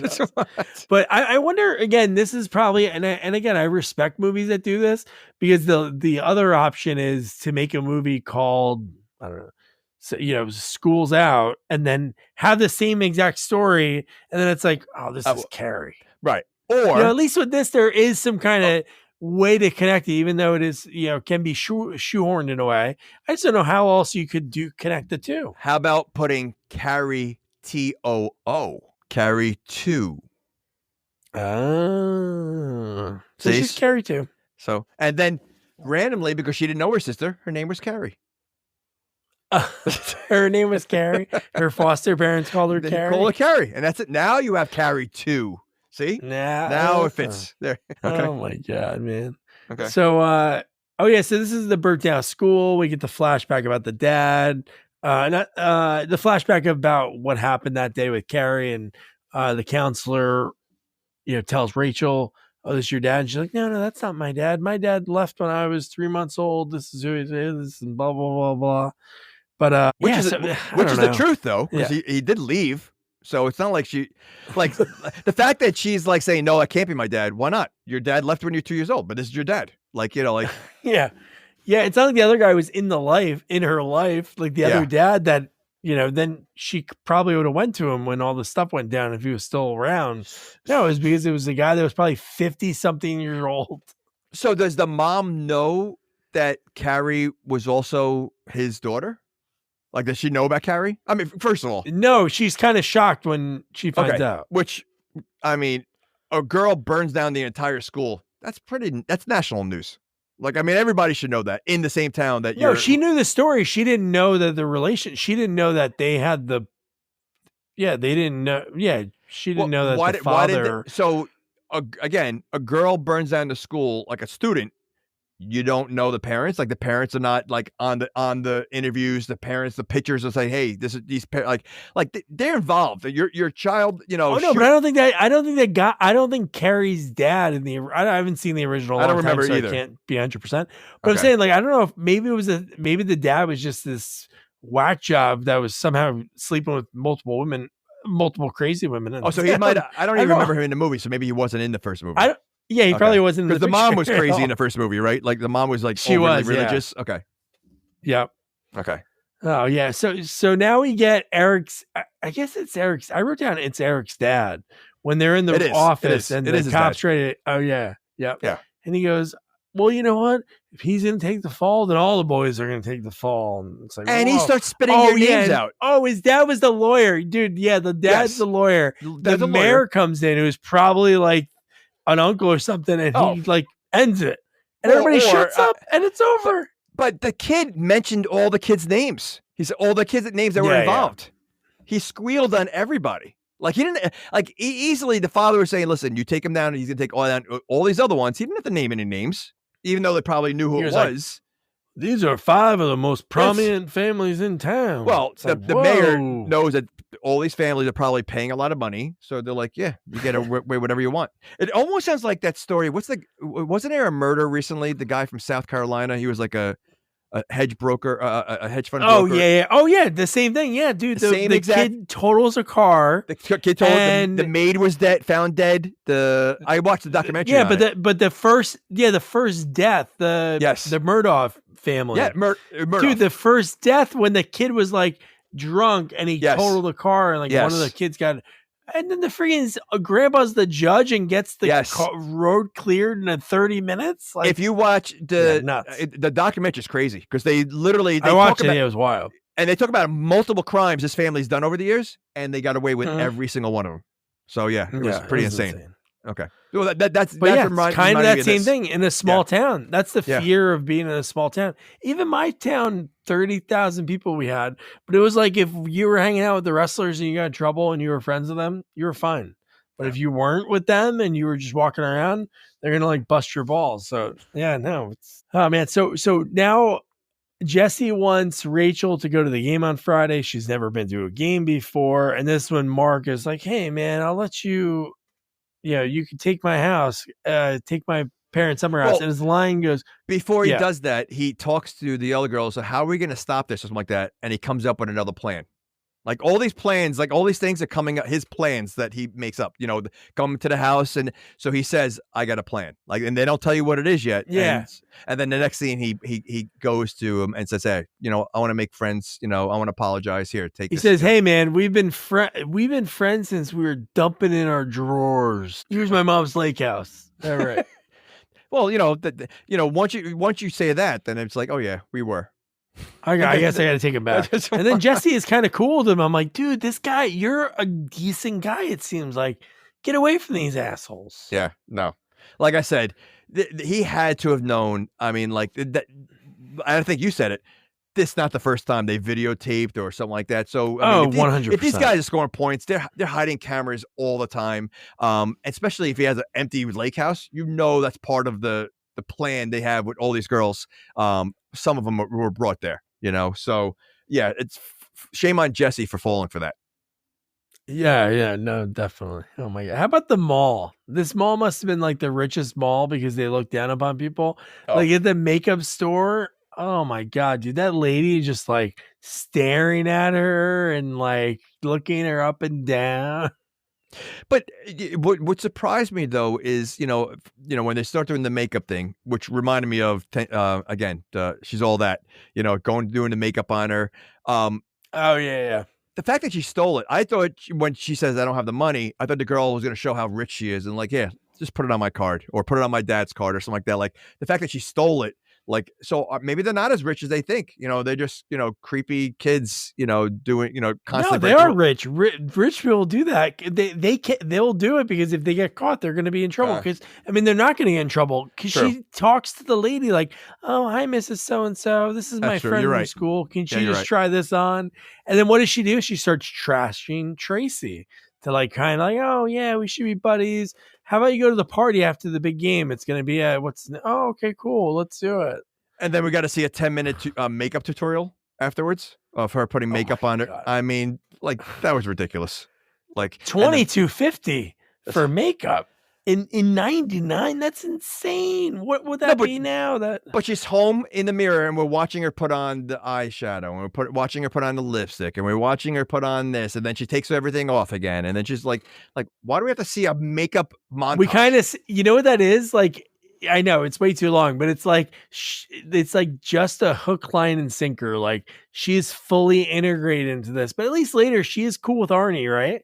Like the other, hey Arnie, yeah, you can come in a little bit. How about 5 years? And then she's like, Arnie, I'll try to get you in. She was never. I don't think she was ever away from. Like I don't think she was fully in. I think really, again, it's all about Jesse, right? It was all about the guy. Yeah. So like even going to the party, like she could care less about the girls. Like in a lot of these movies, the girl wants to be part of the girl group. Here, I don't think she really cares to be in a girls group. It's just that, Jesse's gonna be there. Whatever Jesse wants, he's gonna get, kind of thing. Like she's gonna. And he's cool with everyone. That's why his characters are the same. This and Dazed and Confused in a sense. Yeah. Because in Dazed and Confused, he was best friends with the jocks and the assholes. He wanted to hang out with. He was a good guy. Even like the popular girls. Oh, and then the other people. And he helped the freshmen. It's kind of very similar. No, he has that look to him, right? He's got like I think certain guys like the one that looked like Kevin Dillon, like he just looks like a psychopath, right? And I don't think Jesse. He has that look to him that I think he has to play the nice guy, right? He has that nice guy look to him, and I think that's the difference. It's just like look at Ben Stiller in Dazed and Confused. Like he looked like a psychopath. He was not Ben Affleck. Ben yes, Ben Affleck. Ben Affleck. Ben Stiller would have been great. Well, Ben Affleck's such an asshole. Oh, Wooderson, right? Wasn't that his name? No, what was his name? Wooderson. He was a psychopath. For the longest time though, I didn't realize it was Ben Affleck. Like he did such a good role. Like it was so different for him. But yeah, douche. So now Mark, they're at the summer house. We talked about that scene. We had the dramatic montage, sex scene. It was such a dramatic sex scene. Like it was very dramatic. Yeah. So it's just so weird. It was just weird. Again, this is high school. Whether she's 18 or not, it was just a weird sex scene. Like again, like they've been dating for a long time and they just got married and now she's ready to give it up. Like that's how like they made it. And it was like, I don't know. It was just weird. And if he was the mastermind, dude, it'd be like he's such a psycho because he's going to take off her bra. It's taking not forever, but she feels awkward. And he's like, honestly, we don't have to do this. Oh, and then she just like immediately that worked on her because she wanted him so bad. Well, she trusted him so much. Like he's saying all the right things, right? Like, we could wait. And to me, like again, if a girl is that hesitant and you're a guy that's saying, "Oh, don't worry about it. I respect you for waiting," all that stuff. That's gonna push the girl even more, right? Because they want to feel trusted, they want to feel respected, and unfortunately, when guys do that, they'll trick them a lot of times. But I think that's what gets the girls. They feel safe, and so he made her feel so safe that it worked. Because she literally, the minute he said that, she jumped right on him. Like 2 seconds ago, she was like, "No, I don't feel comfortable." He says that line, and she quickly just fell and just went right for it. So quick transition. And really how was. about after they do it, they're laying there and it looks like they're sleeping, and then we see a shadowy figure outside the door, which I kind of just forgot about until I just read that, because at the end of the movie, it looked like the camera was moving in some of the things that they were filming. Was that guy in the room, or was it hidden camera? Because there was different shots on that videotape. There was we saw different angles. And why would I would assume it's Mark. Why would anybody have to be at the house? Yeah, I press play. I guess he was probably probably in a closet or something like that. Yeah, it's really. I mean, that's probably what he was doing, because there was different angles. I don't think that. And you know what? Back then, I don't know if they had hidden cameras really. So it was probably had. I'm sure they did, but not. I know these rich kids, but just the camera moves the shots. Yeah. On the bed, the way you see them. Yeah. But oh my god, dude! But no, this is the next scene you mentioned earlier, dude. Rachel sneaks back in. She's very almost tiptoeing, even though she's not in the house yet. She just goes through her window, which she sets up a ramp to be able to walk into it. And then he's just waiting there. How long was that dad waiting there, practicing? And why? Honey, stand over here. You're gonna practice. You're gonna pretend to be Rachel. Climb in the window. You know what though? She wasn't really fazed by it, so I don't think he does things like that a lot. I just think he's just he's a creep and jerk. I don't think he really hits her, because the mom also seemed very shocked that he did that. Really, it didn't faze Rachel at all. So I don't think it's something. I just think she was. I think she was so on cloud 9 after what she just did that it doesn't matter what the father did. She was numb to it. Yeah, and now she's grounded. Oh, but I have to go to the game on Friday. Wait. Grounded for a week. What is a week? You have school during a week. I mean, so what's grounded for a week? That's a big punishment. You're grounded for 7 days. I mean, because I don't think he knew. She has one friend. She has 2 friends, Arnold and now Jesse. And clearly, she never leaves the house because he was angry because she stayed out late. But he didn't know about the football game. So grounded for a week. So during the week, she probably doesn't do anything. So just you're grounded for 1 weekend. That's a big punishment. I was grounded for a whole summer when I was a kid. I mean, that's a punishment. What did you do? I did a lot of bad things. Oh man, I'm trying to think of I forgot which one. I was grounded for a summer that I had to go. I went to work with my mom, and she used to work at a nursing home. So I basically volunteered at a nursing home all summer. Oh yeah, fun. I was also grounded for Halloween one year. I wasn't allowed to go trick or treating. Oh, that's rough. I had a tough mom. I mean, when I was bad, she was one that if she gave you a punishment, she stood by it. Too many moms will say, "Oh yeah, I'm going to ground you for Halloween," and then, "All right, fine, you can go." My mom, if she grounded you, you're grounded. That's amazing. So now we get so Jesse shows up to the game. And all of his psycho friends are shaving their heads, which that's what made that end scene scarier. Just thinking about man, they look very I feel like I'm watching American History X. Ed Norton.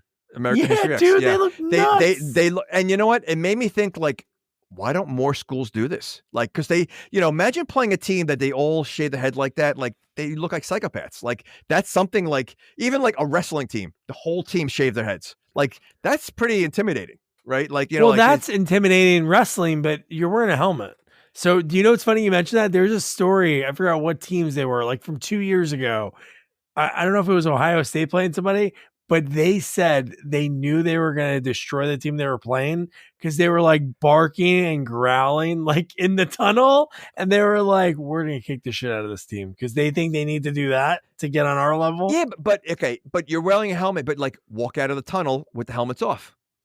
Imagine seeing a team come out with the helmets off, all with a shaved head. That's pretty psychotic, right? So, and then you have the one preppy that had his long hair. That didn't cut his hair. I mean, and imagine the coach did it. So you have the coach shaving his head and the players talk about a psych out. Like that's pretty psychotic if a team did that.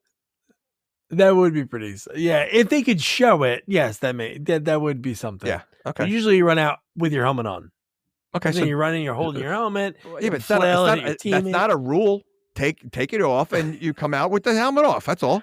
It's very shiny. It's like a very sunny day. You're like, to make it even crazier, the cheerleaders shave their head. whoa. So now you have the cheerleaders, the coaches, and the players. Now your team comes in there. I don't know if I want to play that team. Oh my god, dude. So now we have. Oh yeah, so Jesse at the end, they're shaving their heads. Cut back to the mental hospital. So now she wants to sneak out the mom. And this is we kind of talked about this a little bit earlier. Okay. So first of all, gum on the door. That doesn't make sense to me. It doesn't. Because it was like a trigger, and what the gum would just make it stick. I don't understand. Correct. Like when they open the door, it would pull the gum part. But like I would think that security would be a little bit more high tech, considering that There's no security at that gate.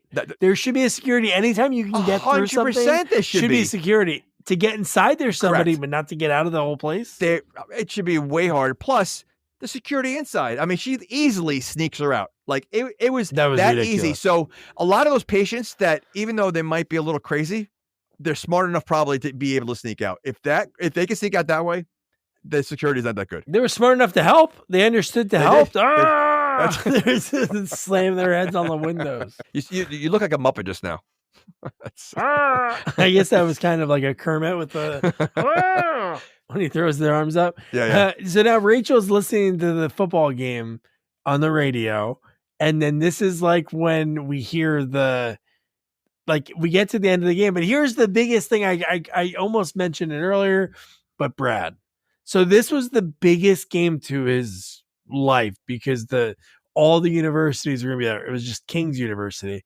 So on a play in the first quarter, he throws his forearm into a guy's throat.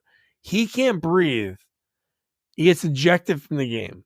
So your career meant so much, and you're going to do that. And so you're telling me he broke his arm? Because then later that night, he's wearing a cast on his arm. Yeah. He's in no pain after he does this. Yeah. Well, he was probably drunk also, but yeah. I mean, and you're right. I mean, so the scouts see a dirty play, and that's and that's a scout. So yeah. So I guess he's not going to King's College. I guess he's not. Well, he's not going anywhere. Yeah, well, yeah, at all. That is true. So, yeah, I mean, he doesn't have the balls to go to college. Oh my! You know what? This is like the third movie we've watched this year that had some kind of testicle thing going on. We had what? Troll 4 or whatever Troll it was. 4. What do we do? The guy, the troll, Slime Bolorama. No, not Troll. Yes. Leprechaun. Oh, Leprechaun. coming out of the yeah. And then what was the other one? There was Leprechaun. It was, and then the Slime Ball. No, was Slime Ball? No. Peen was Leprechaun 4 in space. Okay, then what was the other one? It was one before that. I don't know. Was it? Yeah, it was somebody coming out in the same type of thing. Yeah, because we said there's a second one we saw that, and I can't remember. But now there's a third one where, I mean, like, that was pretty brutal. Like, I wasn't expecting that. Yeah, so again, all the kills. If you know, let us know at Sequels Only. What was the other one we covered this year? I was thinking of just that type of scene. What you mentioned would that it. be? You mentioned it. I was thinking of Slime Ball-O-Rama. That would be my guess. Wasn't that? You mentioned it during Troll. Not Troll. I keep saying that. Leprechaun. Because again, Leprechaun, Troll, the same thing. So it was during Leprechaun. You mentioned it. You said, "Oh, this is the second movie we saw that had something to do with that," and I can't remember. Oh. So, yeah. What could that have been? It wasn't Messengers 2. Wasn't Speed 2, right? You know what? I say put it to the listeners, and whoever listener tells us, they get a hall pass. Oh, hall pass to pick a movie. That's a good one. All right, cool. You heard it, guys. And so at Sequels Only, let us know what that was. So now, Oh yeah, and then how about the fact that Brad was wearing a do-rag? That was wild. He was wearing a friggin' do-rag, and I'm like, no way. And then he gets ejected, broken arm later. So Rachel's listening to the radio. They're down 9-3 or whatever it was, or 10-6. She's like, I gotta get down there. She sneaks out the window. I don't care. Let's go. She gets there just in time, like you said earlier. She gets right to onto the field. Right. And now this is a big game. It's probably packed. Yeah, literally right on the field, right next to the bench. Not even on the field. Like she's almost on the field, where she was. Yeah. So yeah.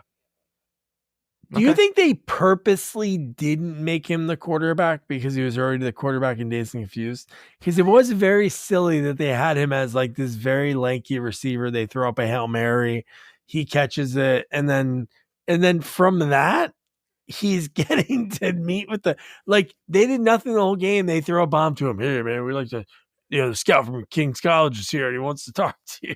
It's like, what? Well, honestly, I wasn't even sure what position he played. Because once they had all the helmets tight end. He was wearing 88. No, I realized that, but like for the longest time, I thought he was the quarterback. Because like he literally me too. Yeah, he looks like who? So who was the quarterback on the team? We didn't meet. They would have. I'm sure they would have showed us if it was Mark or if it was one of the people. He was too big to be a quarterback. Like he was like a linebacker or something like that. So like he was a nutty linebacker. Of course, easily. Outside linebacker, probably nut. But no, they didn't let us know. But yeah, he catches that bomb. The college scout's waiting. So he tells his buddy, a guy that really didn't have any lines. He was the one with the camcorder throughout of the movie. But he goes, hey man, I got to talk to this scout. Can you let Rachel know that I'll be out in a few minutes and I'll take her to the party? And I do love when the girls, oh, come on, Rachel, it'll be fine. Let's go. The line in the song that starts in the car, it's all about it's called backstabbing. Yeah, dude. Yeah. That was awesome. Yeah. But you know what the funny thing is also is after they shaved their heads, they all looked alike. They literally they all had the same. Oh, I know, it killed it. Mark and the other guy looked exactly alike. They really did. I was getting confused because they're all like kind of like stocky and like they're all like looked the same. And it was like I was getting confused who was who at that point because like they were dancing and moving around like, and I couldn't figure out. Like I'm like, which one's the real bad guy? Because they all look very similar. So yeah. Yeah, no, I know. Yeah, that was pretty. And then how far is this lake house, summer house? Because it's pitch dark by the time they get there. And it wouldn't be something that would be really that far because when, Tracy convinces him to come, which is nuts, dude. When they wrote like devils, because they played the devils. And they were like, devils suck it, devils, and your penis is in the car and everything. And when she had the spray can in her hand, I'm like, whoa, what a nut. Think about first of all, how big the house is. I mean, it was massive. Yeah. How many students were there? The game just ended. Like it like by the time that she gets there, it looks like the game, like the party's been going on for a long time. Well, they have the deadbeat friends. I'm sure they have the deadbeat non-football friends that they're like, "Hey, dude, go start the party." I guess. I mean, like it was insane. The house was huge. I mean, they had automatic pool cover. I mean, like this house was huge. So yeah. So Arnold shows up to the party. We talked about him trying to get in, but I do love him getting drunk on the top of a car. Well, that he's not driving. I didn't know that was him at first. So like when we said he was already there, but he was like, laying on top of the car, flying around, and like that was just like ridiculous. So somebody's driving him sober just so he could drink on the top. That's what it seemed like it was. He does have the best line at the end of the movie. But he also says, "Let's do it again." So he was going back on there to listen. Yeah, you're in the middle of nowhere. There's not much to do out there. So like I guess that's like so yeah. But at the end, he does have a great line when he's like, "Oh man, I missed a killer party." I'm like, all right, as flames are going up everywhere, and he's like, I do hate that Rachel gets to the party, and again, not everybody's obviously in on it, but it seems like they probably sort of are. Like I'm sure word gets around what's going to happen. That she gets when she first gets there. Yes, dude. Like it's like she's a joke. Like the one guy's like drinking. But it's even the ones that were dancing, like there was a couple that was dancing and they were like staring at her. Like now, they all obviously know that she's kind of with the other guy. So like you would think they would be a little bit more like like okay, like but like they still like gave her looks. None of them knew her. Not one person knew her there. Yeah, like if you're boys with Jesse and you know Jesse's into her, would you really give her looks? Wouldn't you be like, all right, cool, I'm going to be a good guy. I like Jesse, he's a good guy. Nah. Yeah. That's crazy. And then Tracy giving him a ride. Hey, before we go there, I have to stop and change. She does not change. Well, she does goes change. into that. Well, she does change. Well, she does. She does change. But I'm saying she goes into the closet and she's like, I got to change. And he's like, come on, we're going to miss the party. And then she comes out and she's in the same outfit. And then she does like that little change. But you know what though? He has Again, no interest, dude. This is the moment where I'm like, all right, you know what? He's into her because I mean, like every opportunity. I mean, she looked good and like, you know, and he was like, just let's go. Like he was like totally. But why do you go inside? Well, why do you go inside? He is stupid. I mean, he definitely is not the smartest. He knew this girl was after him the entire time. That's the one person you need a ride from is going to be her. Like, you know, you're asking for trouble. There's not. Well, there were no other cars. It was almost like that scout had a lot of questions. Well, everybody's at the party. I mean, like you're telling me not one person waited for him except for her? Like no one, like, you know, like none of his friends, the whole football team. Like he just scored the winning touchdown. No one waited with him. That was part of the plan. That was the mastermind plan that all of his buddies left him. To stall him. Yeah. So Tracy can have that. But yeah, the fact that he went inside. Yeah. Again, I know you can't have to add too much, but that's the first thing I thought. And I'm like, why would he go inside? Knowing that she was changing, hey, he could have waited in the car. I finished using the bath. Exactly. Yeah. No. So dumb. Yeah. But all his friends are nuts, man. Like how crazy they look in this scene. Come on, Rachel, get on the dance floor. And Mark's like kind of dancing with her. They're all dancing. And then when they start putting the tape, they get the tape queued up. I don't even know what TV system that is. It's like all on mirrors. It's everywhere. like an IMAX theater almost. Like it's like a huge screen. Insane. They were watching the football game first. Like it was a football game that was on there. But like it was uncomfortable, the scene, because like they clearly were making her drink. She was getting drunk and she was like being passed around, you know, to different players dancing, and she's having a great time. Like it was kind of uncomfortable, you know, that she was in that situation, because, you know, this happens to probably girls all the time. Right. You know, they get stuck in a party like that. And so like that was a comfortable part. But yeah, the fact that they had those big screens, and not for nothing, they're exposing his friend also. Like, yeah, dude, that's what I mean. They give the notebook and exposes Jesse to make him look bad. But I don't get why. Again, this is all about Brad not getting in trouble. At this point, he didn't get in trouble. It's over. What's gonna happen? It's not about Brad. It's about the girl. Because the plan was about the girl saying, how are we going to get him away from her? You know, why is he with her? He should be with me, or something like that. And that's when he says, I got a plan. And that's what started the whole thing with the lake house. It had nothing to do with Brad. No, I know that was her part of it, but I don't think those guys would have done that if it wasn't for the original thing with Brad, because they were already torturing her. Well, they were already mad at her, I guess, but it had nothing to do. Like Brad wasn't going to get in trouble at this point, so I don't think it was a revenge. They tortured her after the Brad thing. It was like already like he was kind of in the clear, so they were correct. Yeah, maybe. So this is really about just the girl. For Tracy, this elaborate end. That's sick, dude. That's insane. Well, they also didn't like her this whole time because of Brad. So I think they were just a combination. But yeah, I mean, but the point is also, like, by doing this, their friendship with Jesse would have been done also. Like they didn't even they didn't even care about that. We've been dumping in our diapers. Yeah. We've been friends since we were dumping in diapers. I guess that doesn't mean anything to you. And do they really think that he's going to end up with the other girl after doing all this? Like, this is like, you know, like, so like the plan had maybe a great plan in their eyes, but the outcome was not going to be the outcome they're looking for if it went the way they wanted. Yeah, exactly, dude. When they start showing, you see the footage of her, like, you know, nude, and she's looking at the book, the room's starting to spin, black and white, and dude, it just gets nuts. Dude, when the doors close, the outside doors close, and when they shatter, it is insane how many from that shatter people die. Decapitations happen. I mean, the first kid, the camcorder guy, camcorder guy was the first.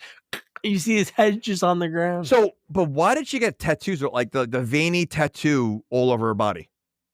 Or whatever. I don't know what that was. I don't know. But I do love when the guy was looking at her when the doors did shut and things were shaking. You see the tattoo? Like, what is that?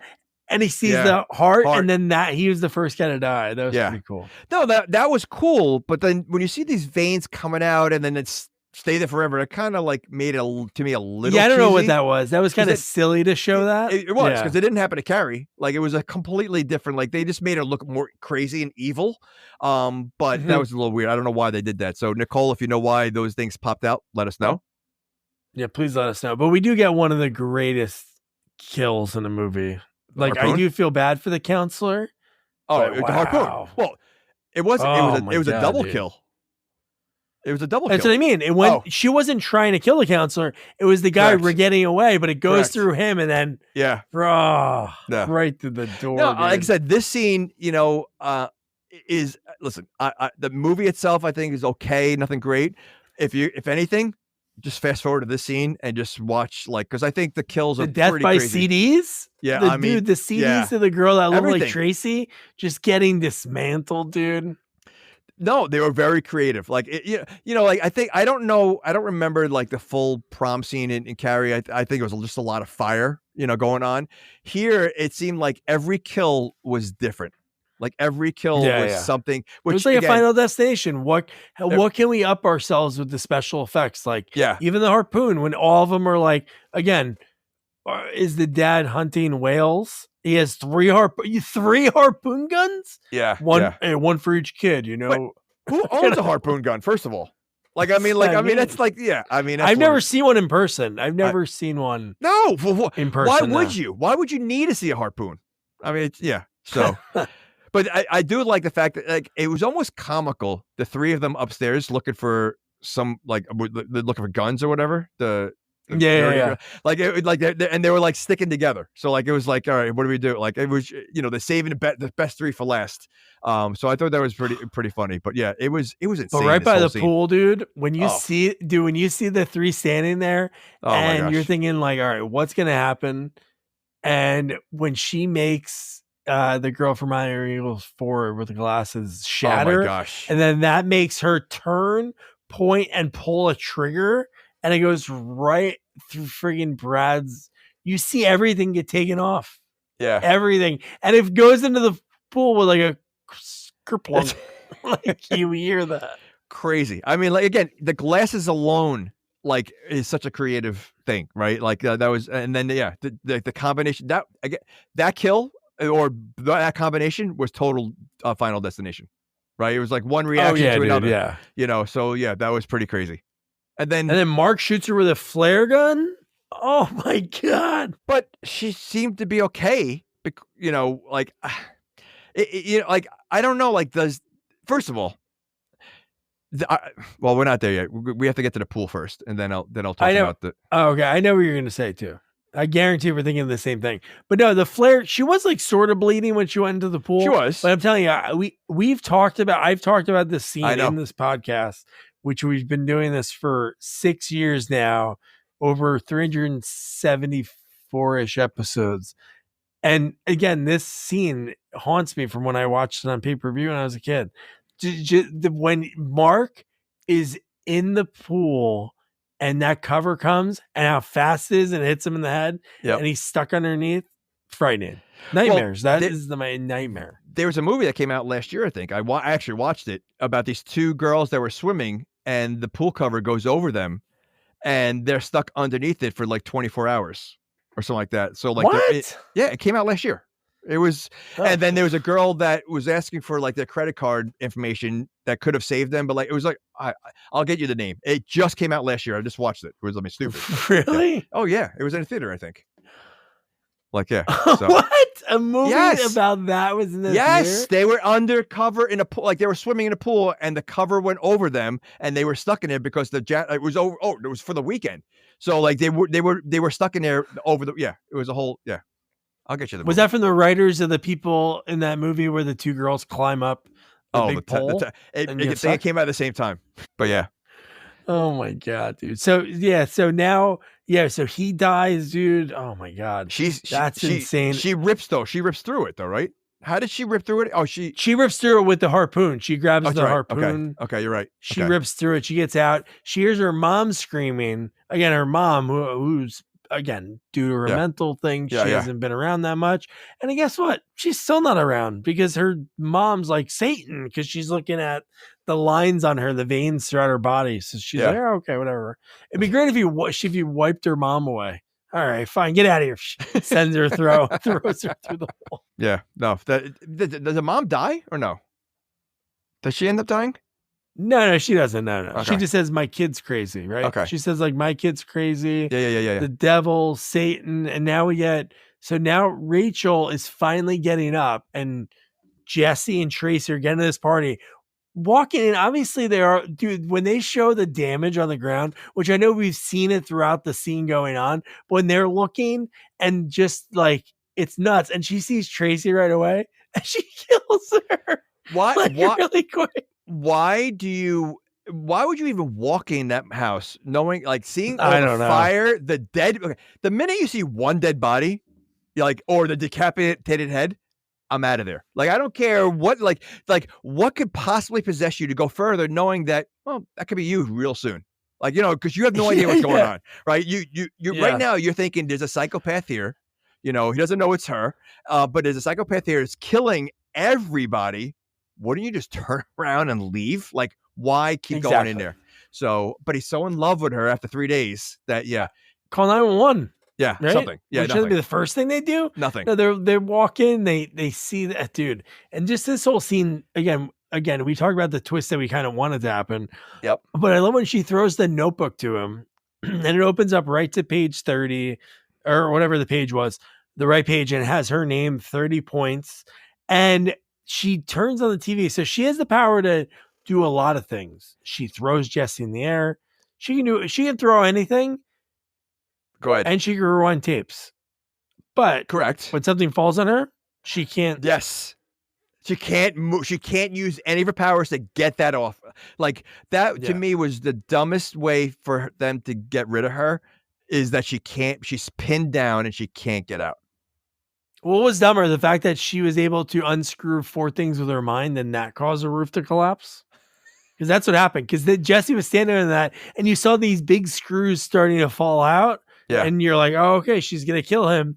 And then they make out. They have this moment, like when he says, again, the same thing.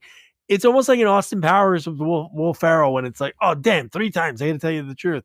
This, it's like, she's like, no, you don't. And he's like, yes, I do. Like 3 different times in this movie. And it works. Oh, and it's like, oh, now we're making out now. But again, you basically been with her for 3 days. You slept with her just once. There's a murder massacre at this house. She's the only one alive, so that should give you a hint that she's probably the one that did all this. Yet you're still like you would have run away. Like in reality, you don't know this girl. Like you really don't know her. She never had friends. There must be a reason why. She, you're still like in love with her. I mean, he's clearly still in love with her even later on in the movie. So it's like what? Like it just made no sense. Like it would be one thing if they showed like they were dating for a year. So they've been dating for a while, but this is a week, like at tops, so yeah. He is all Walter. Listen, Walter he gets the dog together at the end. Yeah, he gets the dog at the end. That's how much in love that he's going to care for her dog. It's so stupid. I'll take care of your aging dog. That's going to cost my family a lot in medical bills. That's how much I love you.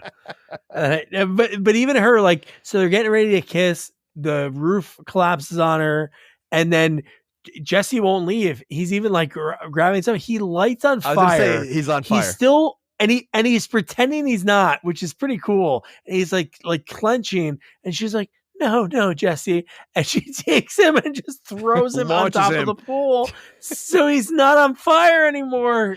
Again, that's the last act, but can't launch the wood that's on top of her. But she can launch him. No rules. Yeah, she can close doors, but she can't lift. So stupid. That really was stupid. I mean, again, maybe if she didn't have control, but at this point, she has control of everything she's doing. Clearly. So she easily could have escaped. Maybe she didn't want to. Carrie has a very close similarity to Scanners. the scanners we saw. I don't remember the original scanners, but definitely the moving things around. Yeah, but yeah. again, just like that movie, remember the rules? Yep. You had all these fights throughout the movie, and then at the end, he's able to make a guy explode. It's like, Yeah. hey, why didn't we do this earlier? Same thing with this. Why didn't she, just, hey, get both of us out of here? Yeah. I'll lift this off of me. I'll fly us both out of here Yeah. to safety. But no, we didn't get that. But we did get? We got a 1 year later scene. You're like, oh, what could this be? Which and means Jesse's at King's. Yeah. Okay. Which means the dog's 1 year older. The dog is 1 year older.